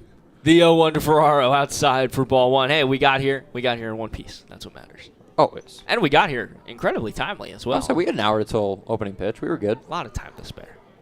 You make wrong turns sometimes, but you can make them right, just like Colby Wallace did. He stands at second. The 1-1 with no outs and one man on. It's outside. It's a 2-1 count for Aura tonight. Bit of a quiet night. 2 strikeouts and a ground out coming into tonight. 9 of 23. Made his debut with the team the last series they were here in the 2-game set against the Turks. This just breaks into the strike zone. It's a 2-2 count. Made his debut on that Monday game and then played the Tuesday game as well here at Eagle Field. Now been about a full week and a half for Ferraro, the Blinn Buccaneer. The 2-2 is snared, foul, third base side. And we will rinse, repeat, and go again. Colby Wallace stands at second, so Chaifetz pitching out of the stretch. Wallace lacing a leadoff double to kick things off here in the top of the 8th. Sox lead 5-2. Ferraro trying to provide a little bit more insurance for his pitching staff. The 2-2 to him. Outside. Full count. It's going to go Ferraro, Fink, and then Strickland. Those are the only 3 guys in this Tom Sox lineup without a hit tonight. So if they could go 1, 2, 3, everybody in the lineup has hit. 3-2. Incoming. Out of the stretch, fires, Chaifetz, just misses outside, and now Ferraro works a walk. It's 2 base runners in 2 ABs, and now Nathan Fink will dig in. It's his second at-bat since returning from a labrum injury. It took him out for the better part of 8 months, but he returns to action here tonight. He was a mid-game substitution. It was announced on our social medias earlier today that Fink would be joining the team. Played with the Tom Sox last year, the returner. Second returner to join the team this season. First pitch to Fink outside for ball 1. We had David Wiley for a brief stint, sending best wishes to Wiley after Wiley was hit by a pitch. Yeah, and there would be no better time right now than for Fink to get his first hit, driving or running, as you said about an inning ago. Get some insurance for the Tom Sox here. No lead is safe heading into these back couple of innings, so need to find a way to turn the carousel around and punch in a couple more, as it looks like. Delgado just kind of calming his pitcher down. He knows that it's a little bit of a rattling situation, looking over your shoulder at Wallace on second, and an aggressive Randy Tomlin over on the third base coaching spot. So you just got to settle in. As you said, Dylan, just find the strike zone and just get something rolling. The 1-0 to Fink. Chaifetz fires. Big cop from Fink won't connect. The count will go to 1-1. Ferraro stands on first after working a walk. Wallace stands on second after the leadoff double. It's no outs here in the top of the 8th. Sox lead 5-2. We've alluded. Looking for some insurance. Fink, almost same swing. Once again, same result. It's a 1-2 count. Yeah, he just got to lock his head down a little more. I think he's looking for that wall down in deep center field, Dylan, with the 400 logo on it. 1-2 from Chaifetz to Fink. Check swing. Did he go? They'll say he didn't. So Fink stays alive in the AB. Cale Strickland stands in the on-deck circle. Strickland tonight has grounded out and flown out twice, but in the hole is Cooper Blauser as a triple and a single tonight. The 2-2 to Fink. Chaifetz rocks, fires. Fink down the third base side, and it will bounce foul, and we will go again. Ferraro's running, as was Wallace. Wallace, we saw him nearly race around a third. A similar situation happened to Blauser, though. This time Wallace put the brakes on. Chaifetz will continue to navigate with some movement in the pen for the Turks. Chaifetz, the 2-2. Wow. Beautiful pitch from Chaifetz. Fink didn't love the call. Neither did the Sox, but can't change it now. That's what Steve Williams says, and that is the first strikeout for Chaifetz here and the first out in the top of the 8th. Man, that must have just grabbed the plate by a hair. I mean, even maybe less, Dylan. But now for Cale Strickland, you've been on a heater as of late, had a great day on Thursday. See what you can do. First offering to Strickland inside. Strickland pulls back and out of the box, and we will go with a 1-0 count, and an out, and 2 on.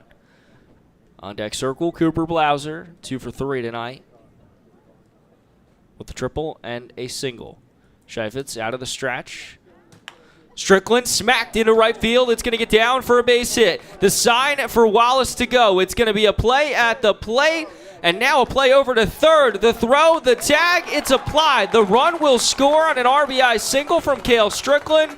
But Caden Ferraro got a little greedy. Randy Tomlin out to question the call. Ferraro has not left third base just yet. But as it stands, it's an RBI single for Strickland. It'll make it a 6-2 ball game here in the 8th. First of all, great jump off the bat from Cale Strickland, and then great awareness, base awareness from Wallace to just turn third with as much speed as you possibly could. Head on home to take a 6-2 lead. Now it's the first run since the top of the second, Dylan. And then, yeah, just for Ferraro, I mean, just got a little too aggressive there for Randy Tomlin. But now everybody, or 8, of the 9 hitters tonight for the Tom Sox have a hit. I mean, what a performance from them. Strickland stands at first with 2 outs here. Blauser big cut, won't connect. 0-1 count ahead in the on-deck circle. It's Sam Mumaw, who's 1 for 3 tonight. But what a hit there from Strickland. A pretty piece of hitting. But Sox got a little greedy on the base pass. Ferraro tagged out at third, but the run still scores. And Kobe Wallace, he doubled, and he came around on that RBI single from Strickland. Strickland stands up first. Blauser, the 0-1-2-1 from Chaifetz. Outside, it'll go to a 1-1 count. So the movement has subsided in the Turks' pen. It's Chaifetz's show, at least to navigate through the 8th. 6-2 ball game. Turks trail by 4. Strickland and Blauser trying to provide some insurance. The 1-1-2 Blauser. Blauser roped on the third base side, nearly fair. Trickles foul, and a hop from a reliever out of the bullpen. Nearly lost his footing, but corralled in the ball. And we'll hop right back in the pen. And Chaifetz will step back on the rubber. And Blauser back in the box. And we'll go again in the 1-2 count. Blauser trying to provide a little bit more of a safety net for the pitching staff. The 1-2-2 Blauser, once again, just a little bit behind on the contact. So Jackson Hall was the one that jumped out of the of the bullpen like a rabbit to go grab the ball. And, I mean, he had a great appearance against the Tom Sox on July 1st when we were also there, Dylan. And then looks like some movement still. Owen Riley, number 50, is the guy warming up. Scheifetz the 1-2. Blauser again fouled. This time again down the first base side. Strickland, he's run forward. Now he'll retreat again. It's like he's doing the pacer test over there at first, but he heads back to first with 2 outs here in the top of the 8th. If he didn't have a pacer test, I'm sure everybody had to run the mile, had to do something.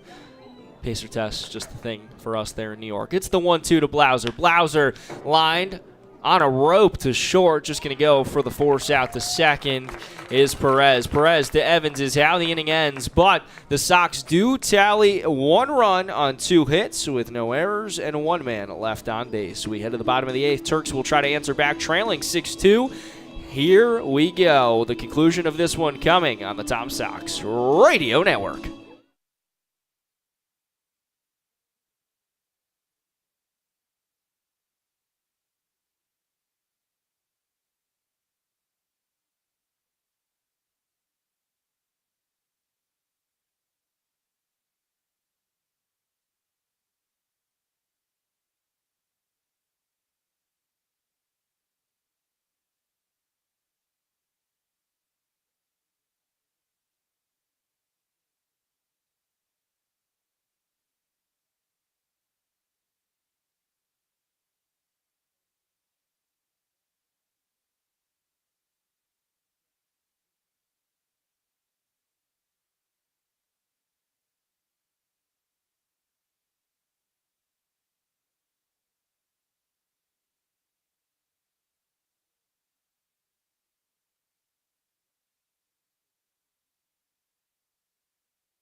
On the scene at Eagle Field at Veterans Memorial Park, Mike Bolger, Dylan Price rejoining you for all the action on the Saturday night contest. Frank Menendez first offering to Anthony Pascal as Menendez works into his 2nd inning of relief. The Florida Gator pitcher throws to Pascal. Pascal has reached base twice tonight on an error and a walk and has struck out in his other plate appearance. It's the first time he will face Menendez.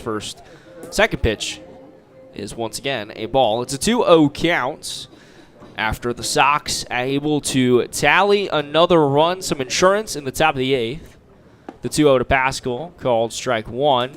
Colby Wallace doubled and eventually came around to score on an RBI single from Cale Strickland. Sox lead 6-2 here in the bottom of the 8th. Turks down to their last 6 outs, trying to keep their 5-game win streak rolling.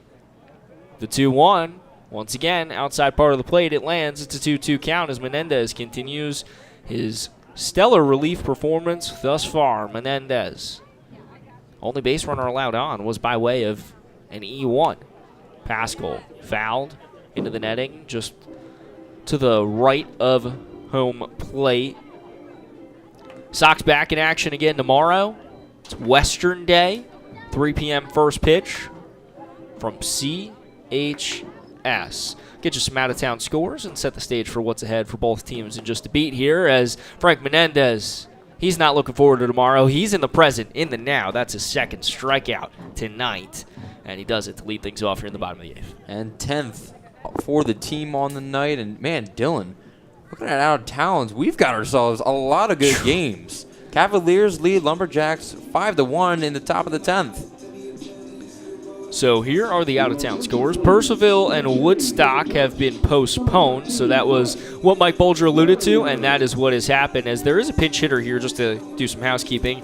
Alex Eula is out, and Brett Waringer is in. We've seen Waringer come in as a pinch hitter the last 2 times the Sox and Turks have faced off, but Waringer pretty much the everyday third baseman for Bob Weisa's squad. Winchester trailing 11-15, a shootout at First Bank Park in Strasburg. Newmarket leads Front Royal 3-1 as Menendez first first offering to Warringer. Cold strike 1 down the pipe. Culpepper leads Covington 5-1 as we head into the bottom of the 10th from Casey Field. Culpepper trying to pull off a huge win, and Stanton leads Waynesboro 7-3 in the bottom of the 7th. Called strike 2 on Warringer. Menendez quickly ahead 0-2 in the AB. So Stanton currently sits in 4th, and this would put them within a game and a half of Covington for 3rd in the South. The 0-2 to Warringer sails high for ball 1. How about the Expression Royals? As you said, 11-11, 22 runs in that game, Dylan, and they're only to the bottom of 6? My goodness, that's an important game, too, for the Express, trying to hold to the top of the North themselves. 1-2 to Warringer, fouled back behind the plate, and, 26 combined runs. Those at First Bank Park. That game's only the bottom of the 6th as well. Yep. Goodness gracious, great balls of fire. I send my best to everyone out there because it's going to be a long night for Express and Royals fans sweating that one out. We're in the bottom of the 8th here, and that's a 1-2. Swing and a miss, strike 3. Menendez fans back to back here in the bottom of the 8th.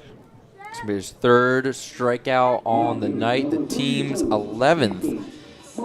And my goodness, just absolute classics right now going around the entire VBL, especially since one had to get postponed, one had to get rescheduled. So tough when you have to do those two, and then everybody else is having themselves a night. I feel bad, Dylan, for whoever has to write that game story for the Expression Royals. That's a lot of words. For him. That's a lot of words. The 0-1 to Murdoch, same result, cut on and missed. 0-2. Menendez now trying to fan the side for the Sox. I mentioned they're back in action tomorrow on a Western night. The 0-2 sails high. It'll be 1-2. Me and Matt will be on the call for that. Catch them for all the action. 3 p.m. first pitch against the Stanton Braves, and then it's a day off on Monday, and then a trip to Waynesboro on Tuesday, then back at home against Waynesboro on Friday or on Wednesday. Menendez fans the side. Wow. Frank Menendez, the Gator, takes a chop out of the lineup. 3 swinging strikeouts to end the 8th. 6-2 your score as we head to the 9th. The Turks will try to keep the Tom Sox within reach, but they're down to their last 3 outs. It's the 9th. It's the conclusion here from Eagle Field at Veterans Memorial Park when we return on Tom Sox Baseball Network.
6-2 your score as we enter into the ninth. It is the conclusion of another thriller between the Tom Sox and the Turks here at Eagle Field at Veterans Memorial Park. Dylan Price, Mike Bolger to guide you through it. Owen Riley will try to guide the Turks through a clean slate here in the top of the ninth. They'll face Sam Mumau, Dean Mijos, and Ryan Wynn. Owen Riley coming in just his second game pitched. He pitched a little less than a week ago against the Braves in a 16-10 shootout. Pitched an inning and third in that one as the next offering to Mumau, once again, a called ball, so it's a 2-0 count. Pitched an inning and a third, 2 walks, 3 hits, no strikeouts, 2 earned runs in the outing from Riley. He's a rising sophomore from Virginia Military Institute. The 2-0 inside. It'll be 3-0 on Sam Mumau. Mumau has singled and come around to score, grounded out, and struck out tonight. It's a 1-for-3 performance from Mumau. The 3-0 to Mumau. Riley, the get-me-over fastball connects, and the count will go to 3-1. For Riley from Virginia Military Institute. He made 3 appearances through 2 innings, 3 strikeouts, named to the SoCon Academic Honor Roll. So not only doing great stuff off the field, but on it too. The 3-1 wild pitch sails ways away, and Mumau works a 5-pitch walk. He'll head over to first, and now Dean Mijos steps to the dish. Mijos has singled, been hit by a pitch, walked, stole a bag, and grounded out tonight. Get Mijos this. has covered all his bases, literally. Literally. Get this. Owen Riley has 2 brothers, 2 other brothers. Aiden Riley is on the VMI's lacrosse team. Mijos lays down a bunt, and the throw is just going to beat him there. The runner and Mumau advances safely to second. He'll be in scoring position with an out here in the top of the ninth, but Mijos nearly runs it down, about as clean cut of a bunt as you can ask for, but still the first out for the Turks here in the top of the ninth. So his brother, Aiden Riley, who graduated in 22, played lacrosse for VMI, and then Will Riley plays baseball with him right now. So, I mean, a stacked family, I guess. Just all athletes there. And all VMI. Wynn, first pitch to him, called strike 1. Tonight, Ryan Wynn has been really, really darn good. He's drove in 4 of the 6 runs for the Sox. He scored the 5th. He's got a double, a triple, and a 2-for-4 performance thus far. A 1-1 count on him here now. After that pitch sails inside from Riley, it's a 1-1 count with an out. Mumau stands on second in scoring position. Wynn digs in. Pitch to him outside. It's a 2-1 count. 6-2 ball game. Sox have 6 runs on 9 hits. They also have 2 errors in the field. 2 runs on 7 hits with an error in the field for the Turks. Turks trail by 4, trying to cling on to their 5-game win streak. They've also won 9 of their last 10. Only game lost was actually to the Sox. The 2-1 Win swings all the way around, and it's a 2-2 count. So where the Turks have been on their win streak, their only blemish in that 10-game span was to the Tom Sox. Sox looking to break another streak here. 2-2, and out. Wynn digs in. Mumau at second. Wynn swings and laced down the first baseline. That's a fair baseball. It heads into the nook. Getting the go is Mumau. Mumau will score safely. Wynn gets the go. Wynn racing all the way into third. The throw will not connect. Ryan Wynn, his second triple of the night. It scores Sam Mumau. That's his 5th RBI as well. Ryan Wynn, take a bow. What a performance tonight. All right, I'm going to pull out the SID side of myself here. Ryan Wynn ties his season high in hits. He now has 5 RBIs in a single game, the most from a Tom Sox so far this season. He's got 2 triples, which is the most this season. I'd assume that's most in Tom Sox history. Could be wrong, though. And the Tom Sox have 3 triples tonight. I'd also have to assume that's got to be the most, Dylan. I mean, I could be wrong there. The 1-0 incoming from Riley, as Levy digs in with an out, and now Wynn 90 feet from home. The 1-0 to Levy. Connects right down the middle, called strike 1. Scoreboard operator a little behind there. It's a 1-1 count, as Steve Williams shows the sign, the home plate umpire. 1-1 incoming from Riley to Levy. Levy cut on and missed, and the count will go to 1-2. Wynn dancing around over at third. What a night from him. A pair of triples, a double, 3 extra base hits, 5 runs driven home, and he accounted for 6 when he scored a run as well. So 6 of the 7 runs coming by way of Ryan Wynn. And now here comes another. Ball sails away from Delgado. Ryan Wynn slides in safely. Ryan Wynn has accounted for 7 of the 8 Tom Sox runs tonight. The Wofford Terrier has done it all. Done it all, indeed. I mean, right now he's over at the dugout talking to Colby Wallace about the pitches he's seeing from the new pitcher. This guy is helping out the Tom Sox in every aspect of the game right now. And it's a performance that just seemed like the Tom Sox needed. They needed somebody to come take control, get them a good road win. Obviously, this one not over yet, but my goodness, what a night. 3-2 incoming to Levy. Payoff pitch. Outside ball 4. Levy works a 6-pitch walk. He'll head over to first. Owen Riley will now see, as he looks into his home bullpen, a little bit of movement from the Turks as this lead for the Tom Sox has now expanded to 6 runs, and it will prompt a mound visit from the assistant coach. Colby Wallace set to dig in. He's doubled and come around to score tonight in a 1-for-4 performance thus far. It'll be his 5th AB tonight when he steps to the dish in just a beat here, but Ryan Wynn, history tonight. What a performance. Absolutely, and just getting confirmation from David Argar SID. Those 2 triples are going to be a record for the Tom Sox. So, I mean, we can't talk about it enough. Ryan Wynn, just what a night. And honestly, Dylan, do I dare say this might be one of the best performances by a hitter by the Tom Sox all season long? In the most important game, too. Ryan Wynn rising to the occasion. He really wanted that win. And you ruined it. Oh, my goodness. It was there. I'm sorry. Folks at home, I'm sorry. Don't turn off the feed. We've got a great conclusion still here on the Tom Sox Radio Network. Just saw our view count drop down. Colby Wallace digs in with Levy on first and Justin out here. First pitch to Wallace inside for ball 1. Owen Riley tries to settle back in after a talk with his assistant coach and the VMI pitcher in just his second outing, trying to find a bit of a rhythm here against the Sox lineup. Levy at first. Wallace watches it sail a little high for ball 2. In the on-deck circle, it's Caden Ferraro. Ferraro still seeking his first hit tonight. He's walked, and he did in his last plate appearance. Otherwise, has yet to reach base by anything else than a walk. Wallace, the 2-0, lands. Fastball connects. It's a 2-1 count with an out. Levy, the catcher, dancing a little bit over there at first. Maybe we'll see Levy try something here in an 8-2 ball game. Wallace, the 2-1 to him. Won't land. It's a 3-1 count. And now Riley in danger of walking back-to-back here. And just like that, in a short time in the top of the 8th and in the second thus far, the lead has expanded in a big way for the Sox. It's an 8-2 ball game. The 3-1 to Wallace. Wallace roped down the third base side. Nearly fair. It bounces off the bullpen door, or that fencing over there for the Turks, and Wallace will dig in for the 3-2 offering. And last time we saw Wallace with a sharply hit ball foul, he then followed it up with a double. We'll see what Wallace does here. Payoff pitch incoming with the runner on. 3-2, 1 out, 1 on. Wallace digs in. Wallace connects yet again into left center. It drops down for a base hit. Levy will park at second. Wallace to first. It's a 2-hit night for the ECU Pirate.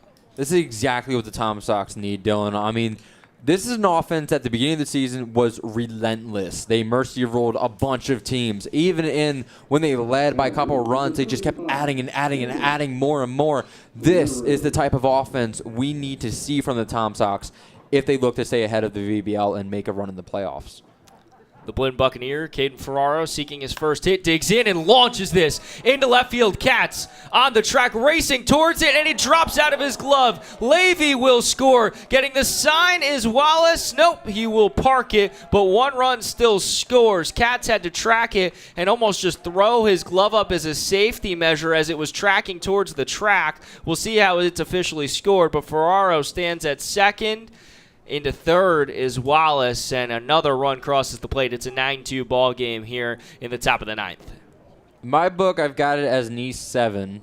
We're waiting for Point Street to officially rule it. And, I mean, this is one of those tough ones. Katz, it was a hard catch and then just bounced right out of his glove, so we'll get to that official ruling. It's ruled a hit, so Ferraro, his first hit of the night, as this is chopped foul by Fink. So everybody in the lineup but Fink / Johnny Lopez, who came out of the ball game, and Fink came in for him, has a hit tonight. Ferraro stands at second. Wallace now at third. Another run across the plate. That's an RBI as well for Ferraro. The double from Ferraro has the Sox continuing to pour it on here in the top of the ninth. It's a now 1-1 count on Fink, as that was a low pitch. And Riley, I think, just going to continue this one out, at least for now. The 1-1 to Fink. Fink chopped over to third and then foul. Wehringer, nice little backhand, though. Just good practice. He's one of the best defensive third basemen we've seen in the VBL. Lays his body on the line. Right there, doesn't have to do it. It bounced foul. But the 1-2 regardless incoming to Fink with 2 on, 1 out here in the top of the ninth. Fink whistled by him for a ball. It's a 2-2 count with an out, 2 on. Riley has had a bit of a rough go here in relief of Scheifetz. Takes a deep breath. Rocks, fires the 2-2. Fink checks swing. Did he go? Detweiler say he didn't, so the count will go full. In the on-deck circle with Strickland, who's already driven home a run tonight in the previous frame with an RBI single. It scored Wallace. The 3-2 to Fink. Fink cut on and miss. So Riley gets a K, and he will now work with 2 outs and 2 on against Cale Strickland. Yeah, that one's just a tough out and really a good one there for Wiley's. Looks like we're going to get a mound visit here. There's a signal, and we're going to get ourselves a pitching change. Pitching change incoming after 3 hits.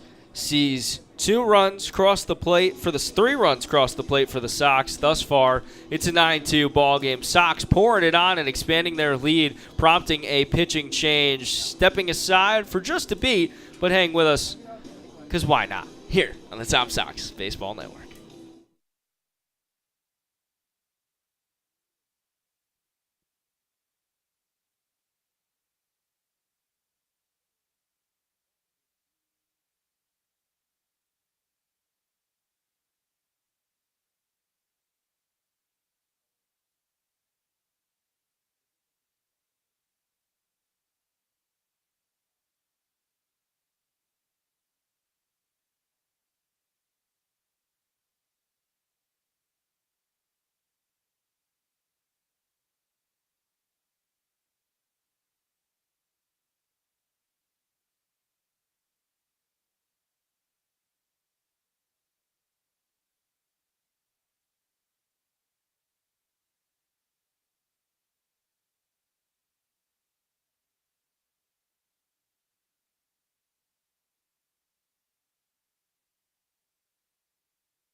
Number 3, Nick Parham. You hear it on the PA there. Nick Parham here into pinch hit, and he'll face Joshua Davis from Clemson. Clemson righty made his first appearance the other night. The sidewinder went a third of a frame with a strikeout in the 3-1 victory for the Turks over the Sox just a few nights ago. He'll inherit 2 runners. Ferraro on second, who had an RBI double. Wallace, who had a RBI single, or actually just a regular single. Wallace stands at third, and Parham, who is in here, the ECU Pirate, trying to drive his teammate home, stands in a 2-0 count with 2 outs. I think we're all caught up now. The 2-0 incoming from Davis. The sidewinder winds, fires, Parham watches it outside. It's a 3-0 count. In the on-deck circle, it's Cooper Blauser. Blauser has a triple and a single tonight for Parham. He steps in after a off day today, but gets an opportunity to slide in and get an AB here in the DH spot. The 3-0 to Parham. Outside yet again, so it's a 4-pitch walk. Quickly coming in relief here for Davis and walking one, and now the base is juiced for Cooper Blauser with 2 outs here in the top of the 9th, and the Tom Sox leading 9-2. Sox lead by 7. 10-run rule worth mentioning with the bases juiced. True. Very true. So Cooper Blauser, if he were to clear the base pass, would put a conclusion in the books for this one. We've seen Ryan Wynn hit a 3 RBI triple before. First offering to Blauser is low, so yet to throw a strike is Joshua Davis. It's a 1-0 count to him. He's just not happy either. It's just, I don't know if he can't get a grip on the ball yet or he's not fully warmed up, but he's just going way too outside with it. Sidewinder trying to find a rhythm. He's got the bases juice. Wallace on third, Ferrara on second, Parham on first. Blauser watches it inside for 2-0, and at this point, you're probably just not taking the bat off the shoulder because you wait for him to find a rhythm. And once again, gripping the rosin bag is Davis, and I think, like you said, it's kind of just trying to find a grip on it and settle in here. And it's the same location. Like, he's doing the same thing over and over and over again. It's just, yeah, I don't know what's going on the mound right now. The 2-0 coming from Davis. Finally gets his first strike since coming in relief, and now finally has a grip. And once again, though, picks the rosin bag up, and it just feels like he's just trying to establish a little rhythm. Control, yeah. Rhythm, control, whatever you want to call it. Davis searching for it with the bases juiced. The 2-1 to Blauser. Blauser watches inside. There's no place to put Blauser. Wallace stands on third. Ferraro on second. Parham on first. Ferraro, who had an RBI double. Blauser, who singled, and Parham, who walked just a moment ago. The 3-1 with 2 outs here in the top of the 9th. Winding, firing, and just landing it in there to make it a full count. So Blauser, who hasn't taken the bat off the shoulder yet, hasn't really needed to with the control issues, now will have to. It's payoff pitch, bases juiced. Turks will try to spark a rally in the bottom of the 9th, but Blauser not done yet. The 3-2 to him. Fouls it off. All the runners were going. They'll retreat, and Blauser will circle the box and then set to dig in again. Yeah, and Dylan, all these pitches are hitting the bottom right of the strike zone for the righty, and then there's that one pitch that just got more central to the plate, but mostly he's trying to paint that bottom right and get Blauser rung up. Full count. Payoff pitch. We go again with 2 outs here in the top of the 9th. Blauser readies Davis. It's chopped over to second. Evans comes on cleanly and gets the final out. 3 runs, 3 hits, no errors, and the bases left juiced. But the damage surely done. It's a 9-2 ball game. The Turks will have to plate at least 7 to make this interesting as we head into the bottom of the 9th. Frank Menendez will continue on, and we will step aside. Stick with us for the conclusion of this one on the Tom Sox Baseball Network.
Back at you. On the Tom Sox Baseball Network, Dylan Price, Mike Bolger, as we guide you through the conclusion of this one. It's a 9-2 ball game after the Sox played 3 in the top of the 9th. Frank Menendez will continue on, and I believe there's a pinch hitter here. We'll get you that in just a beat here, as Menendez will continue on in relief. First pitch sails high for ball 1. So Matthew Delgado is out. Pinch hitter here. Looks like this could be number 6, Cam Nelson, normally in the DH spot, out for pinch hitting. Nelson, thank you, Mike. We'll work with the count even. These bright blue jerseys are beautiful with the Centera dedication, the non-for-profit organization that they're honoring tonight. But unfortunately, they are hard to spot. It's a 2-1 count on Nelson, who's here in relief of the catcher, Delgado. Evans stands in the on-deck circle. It would go Nelson, then Evans, and then back to the top of the order in Cooper Prince. It's a 3-1 count to Nelson. 7-run lead for the Tom Sox. They've still got action in the bullpen, but for now it's the Frank Menendez show as he continues on in relief. The 3-1. Called strike 2. Count goes full on the high heat. And Menendez trying to get another big out here. He struck out the side in the 8th and has marched on in convincing fashion. The 3-2. Way high, ball 4. Nelson works a walk, and Randy Tomlin was perched on the top step, and he's still there. Is he going to come out? Nope. Menendez will live to face another batter. Jalen Evans will be that man. Yeah, so Chase Stryker has sat down in the bullpen. It's going to be number 25, Garrett Mason, who was dealing with a little bit of an injury bug, along with a lot of the members of this Tom Sox team, sadly. And now he's warming up. He's looking good, so I wouldn't be shocked if Menendez, this is his final batter. First offering to Evans. Paints the outside corner for strike 1. Tomlin has been lucky tonight. He got 4 innings from Bobby Olson, 2 from Ryan Grayshak, and 2+ thus far from Menendez. The 0-1 to Evans. Misses. High, ball 1. So over at first is Nelson. I'd have to go deep into the dugout to try to find the tying run for you, as it is a 9-2 ball game. Mike Bolger, I think, is going to try it. We're not good at math, Mike. I don't know why you're doing this to yourself. Tying run would be Anthony Pascal. Winning run would be Brett Weringer. Nelson running. Nelson safe. He swipes a bag. Cam Nelson comes in. Cam Nelson works a walk. And Cam Nelson swipes a bag. He stands at second, now in scoring position for Evans. And for those here in attendance, I don't see a ton of rally caps just yet. In a 7-run ball game, it's probably not quid pro quo to pull one out just yet, but they could come if that first run crosses the plate. Evans digs in, 2-1 count on Menendez, who now pitches out of the stretch. He fires. Evans into center field. Moomaw can't glove it. That's going to get down for a base hit. The run will score, and Nelson, it's an RBI single from Jalen Evans, and it's a 9-3 ball game here in the bottom of the 9th. Yeah, and that might do it for Menendez on the mound as Randy Tomlin starting to come out of the dugout. Yeah, it looks like that might be it for him. Great appearance, but that one's just kind of tough to finish off the game. And to your point, Dylan, it would be Pascal with the tying, Weringer's the game winning, but that's also the 5 and 6 holes for the Turks. So you need you can't trade a run for an out if you're the Turks, obviously, but for the Sox, you've got enough room to do so. So looks like coming out can be Garrett Mason for the Sox, and it's going to be interesting to see what his first outing in what's been quite some time since July 5th. Mason will get some time to warm. He will come in, and we will step aside. It's a 9-3 ball game. Hang with us here on the Tom Sox Radio Network.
Garrett Mason, the Virginia Tech Hokie, is on to pitch here in the bottom of the ninth. Rally potentially sparked from Jalen Evans. It was an RBI single to bring home Cam Nelson. And now digging in, it's the top of the order and Cooper Prince. Mason first offering to Prince. Sails high for ball one. We haven't seen Garrett Mason in a little bit here as he battles back from injury. But nice to welcome him back into the fold, and he'll get an opportunity to try to send the Tom Sox into the win column for the 21st time on the season, and he induces a little contact there. It's a 1-1 count.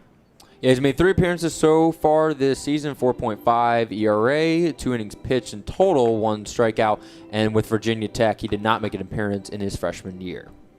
He checks in on Evans, now winds, fires, chopped over to third. Can they turn two? First out from Blauser. Mumma checked for the second over to Ferraro, but will just keep it instead. But they get the force regardless, so the fielder's choice gets Mason's first out. And you know what? That's a really smart play over there on second. I mean, you don't want to force any errors on yourself and give any hope to the Turks that they can rally back in this, especially with the core of their lineup and Christopher Katz coming up swinging powerfully and intimidating me a little bit. I mean, he just charges out there every time.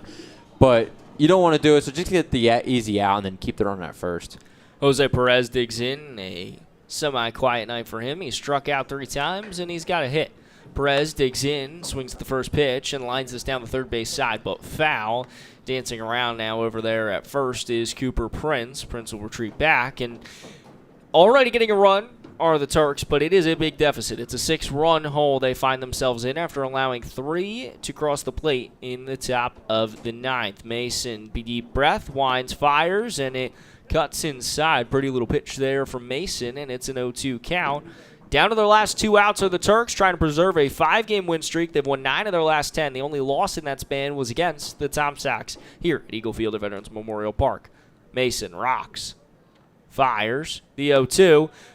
Caught him looking, watched it go by. Good morning, good afternoon, good night. Down to their last out are the Turks. Yeah, and whoever best you want for Christopher Katz now come up. So far tonight has reached base all 4 times. Double, walk, and an error. So he's had quite the night, to say the least.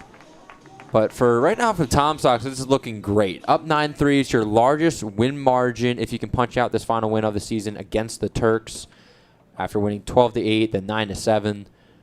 It's your second road win against them. And again, you stay alive and ahead of everything. VBL, the South, in the playoffs. I mean, this is just a huge road win, to say the least. 1-0, the count on Katz. Katz, a pair of doubles, a walk, and reached on an error tonight. He's reached base in every plate appearance. Second pitch to Katz in the dirt for ball 2.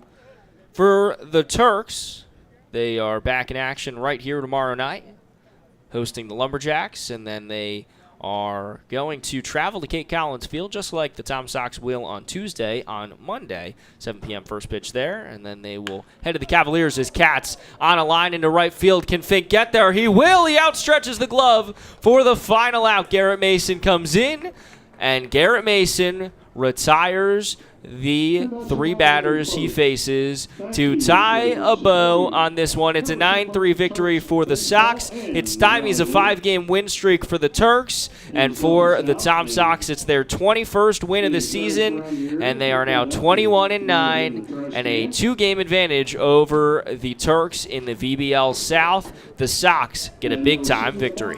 Absolutely, and came off the bats of guys like Ryan Wynn. I mean, this guy, 2 triples, 1 double, 5 RBIs, 2 runs, 7 total runs for the Tom Sox tonight. They could not have done it without him at all. Then you look at guys like Cooper Blauser, a triple, a single, and a run, and then Colby Wallace, a double and a single, and so much more. I mean, to tally 12 hits on the night, this is the offense that we remember from the beginning of the season that needs to spark back here for the Tom Sox as of late. And then, man, just the entire bullpen of the night, 13 strikeouts. Insane. A team win when you needed it most. We coined it a must-win game off the top of the broadcast tonight, and the Tom Sox deliver in a big way. Ryan Grayshack, the win, a big one at that. 2 innings pitched for him, scoreless, 3 strikeouts, just a hit. 4 innings pitched for Bobby Olson in the start, 1 earned run, 2 runs in total, 5 strikeouts from him. Frank Menendez would toss 2+ innings, allowing just a run with 4 strikeouts in his own right, and then coming in to close it out in his return, Garrett Mason ties a bow on the victory. Ryan Wynn, a historic performance, a huge night. 2 triples for him in the contest, a multi-hit night. He had a double as well, 3 for 5, 5 runs driven in, and accounted for a whole bunch of the Sox runs in the win. For Mike Bolger, for the final time in the regular season from Eagle Field at Veterans Memorial Park, I'm Dylan Price telling you, wherever you are, wherever you may be, have a terrific evening. 9-3 the final. Sox win for the 21st time this season. Great game. Good night.